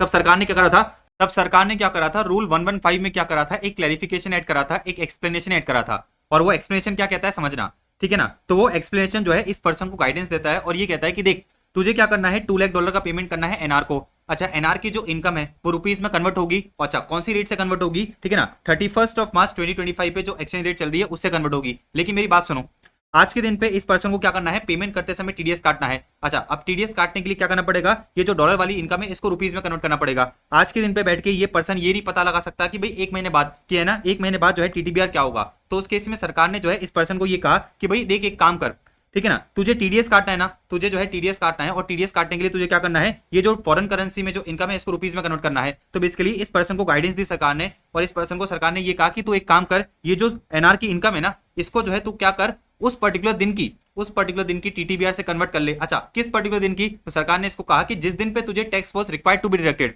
मतलब सरकार ने इस पर्सन को ये कहा कि जिस दिन तुझे टैक्स क्या करना था, जिस दिन पे जो है टुडे टीडीएस काटना था, उस दिन पे जो टीटीबीआर चल रही है उससे क्या कर ले, तू इस डॉलर की इनकम को रुपीज में कन्वर्ट कर ले। अब मेरी बात सुनो, अब जो मेरी बात बड़े ध्यान समझना, क्वेश्चन क्या कह रहा है, क्वेश्चन अपन को ये बता रहा है, देखो क्वेश्चन अपन को क्या बता रहा है कि भाई for the half year ended 31 December interest was paid on 28 फरवरी। तो मुझे एक चीज बताओ, मुझे जो है आप एक चीज बताओ कि जो आपका इंटरेस्ट है, ठीक है ना, जो आपका इंटरेस्ट है वो एनआर के अकाउंट में क्रेडिट कब हो गया होगा, 31 दिसंबर 2024 को क्रेडिट हो गया होगा। टीडीएस के प्रोविजन क्या कहते हैं कि भाई क्रेडिट और पेमेंट विचएवर इज अर्लियर पे आपको क्या करना है, टीडीएस काटना है। तो मुझे बताओ कि भाई इस पर्टिकुलर पर्सन को टीडीएस कौन से दिन पे काटना था, इस पर्टिकुलर पर्सन को जो है 31 दिसंबर 2024 की डेट पे क्या करना था, टीडीएस काटना था। तो सरकार ने कहा कि भाई तू एक काम कर, 31 दिसंबर 2024 पे जो भी टीटीबीआर चल रही है उस क्या कर, उस रेट से तू क्या कर ले, डॉलर की इनकम को रुपीज में कन्वर्ट कर ले। तो 31 दिसंबर को अगर आप देखोगे तो टीटीबीआर कितनी चल रही है, $1 इक्वल्स टू 72 रुपीज। इसका मतलब क्या है, इसका मतलब ये है कि भाई ये पर्सन क्या करेगा, ठीक है ना, $1 इक्वल्स टू 72 रुपीज की बेसिस पे जो है क्या करेगा, डॉलर की इनकम को रुपीज में कन्वर्ट करेगा एंड अकॉर्डिंगली टीडीएस काट लेगा। तो देखो 2 लाख इंटू 72 करो, अपन ने करा 2 लाख इंटू मैंने करा 72, कितना आ गया ये निकल के आ गया आपका 1,44 लाख। कितना निकल के आ गया, 1,44 लाख निकल के आ गया। अच्छा टीडीएस किस रेट से काटेंगे, तो जो सामने वाले एनआर की इनकम है वो 115A के अंदर, 115A के अंदर क्या होगा, 115A के अंदर 5% पे टैक्सेबल होगी। अपन ने एनआर टैक्सेशन में पढ़ रखा है। अच्छा जब भी अपन एनआर को क्या करते हैं, पेमेंट करते हैं और टीडीएस काटते हैं तो उसके अंदर क्या करेंगे, surcharge and health and education cess भी ऐड करेंगे। अच्छा एनआर कौन है, एनआर जो है बेसिकली एक फॉरेन कंपनी है। एनआर जो है क्या है, एक फॉरेन कंपनी है। एनआर क्या है, एक फॉरेन कंपनी है। तो सरचार्ज कितना लगेगा, तो आपको पता है कि भाई अगर फॉरेन कंपनी की इनकम 1 करोड़ से ज्यादा है, अप टू 10 करोड़ है, तो जो आपका सरचार्ज है वो 2% होता है। तो यहाँ पर जो फॉरेन कंपनी की इनकम है वो कितनी है, 1,44 लाख है। देयरफॉर आपका टैक्स लगेगा 5%, सरचार्ज लगेगा 2% और 4% क्या होगा, हेल्थ एंड एजुकेशन सेस होगा। तो इसको ऐड करो कितना आ रहा है, 5 प्लस 2% प्लस 4% कितना आ जाएगा, 5.304%। इसका मतलब क्या है, इसका सिंपल सा मतलब ये है कि भाई अपना जो टीडीएस है वो इस रेट पे कटेगा, 5.304% की रेट से कटेगा। तो 1,44 लाख, ठीक है ना, 1,44 लाख इंटू करो 5.304%, कितना आएगा ये आपका निकल के आएगा 7,763,776। देखो कितना आ गया ये निकल के आ गया आपका 7,63,776। डन है। तो ये हो गया अपना एमसीक्यू नंबर 4 कि भाई in which of the following instances business connection would not get established. अच्छा आपने इंडिया में ब्रांच कर ली, बिजनेस कर रहे हो, बिजनेस कनेक्शन एस्टैब्लिश हो गया। अच्छा फिर क्या बोल रहा है ये, आपने इंडिया में लाइसेंसिंग ऑफिस खोला है फॉर फाइनलाइजिंग द कॉन्ट्रैक्ट्स। आप क्या करो, आपने जो है ऑफिस से कॉन्ट्रैक्ट्स को फाइनलाइज कर रहे हो, बिजनेस कनेक्शन एस्टैब्लिश हो गया। Appointing Mr Y as a agent in Mumbai for finalising contracts with the customers on its behalf. Mr Y exclusively जो है क्या करता है, एक्ट करता है फाइबर इनकॉर्पोरेशन के लिए। तो अगेन क्या हो गया, बिजनेस कनेक्शन एस्टैब्लिश हो गया। ये क्या है, डिपेंडेंट एजेंट है। ये क्या हो गया, डिपेंडेंट एजेंट हो गया। तो ये जो एजेंट है ये एक्सक्लूसिवली किसके लिए काम करता है, फाइबर इनकॉर्पोरेशन के लिए काम करता है। तो उस केस में ये क्या बन गया, बिजनेस कनेक्शन बन गया। पॉइंट नंबर सी पे आते हैं, appointing Mr X as an agent in Kolkata. तो फाइबर इनकॉर्पोरेशन ने क्या करा है, कोलकाता में एक एजेंट क्या करा है, अपॉइंट करा है फॉर प्रमोटिंग कंपनी का प्रोडक्ट। अच्छा, Mr X X as a agent in India for several other companies. तो जो बेसिकली मिस्टर एक्स है वो जो है फाइबर इनकॉर्पोरेशन का ही एजेंट नहीं है, वो बेसिकली बहुत सारी फॉरेन कंपनी का एजेंट है। तो ये क्या है, बेसिकली आपका इंडिपेंडेंट एजेंट है। तो ये क्या होगा, आपका बिजनेस कनेक्शन नहीं होगा। तो आपका आंसर हो जाएगा सी फॉर कैट। आपका आंसर हो जाएगा सी फॉर कैट, ठीक है। अच्छा, आगे देखो, आगे इन लोगों ने कह रखा है, आगे इन लोगों ने कह रखा है कि Sugam private limited exported its product to unrelated party. क्या करा है आपने, अनरिलेटेड पार्टी को माल एक्सपोर्ट करा है। अच्छा, फिर लोगों ने कहा Sugam private limited did not maintain prescribe documents and information in respect of sales made to the unrelated party Midland limited. अच्छा, कितने अमाउंट का आपने ट्रांजेक्शन करा है, कितने अमाउंट का सेल्स करा है आपने, 12 करोड़ का करा है। अब मेरी बात सुनो, आपने क्या करा है, एक आपने जो है बेसिकली एक अनरिलेटेड पार्टी को माल एक्सपोर्ट करा है और उसके इंडिया में 92D के बेसिस पे डॉक्यूमेंट्स मेंटेन नहीं करे। क्वेश्चन ये पूछ रहा है, क्वेश्चन ये पूछ रहा है कितनी पेनल्टी लगेगी, क्वेश्चन ये पूछ रहा है कितनी पेनल्टी लगेगी। आ जाओ, मैंने आपको बताया था ना, मैंने आपको जो है ट्रांसफर प्राइसिंग बताया था, मैंने जो है आपको ट्रांसफर प्राइसिंग बताया था। पेज नंबर ले चलता हूं मैं आपको, ट्रांसफर प्राइसिंग का पेज नंबर क्या है, 187 है। चलते हैं अपन 190 पे चल लेते हैं।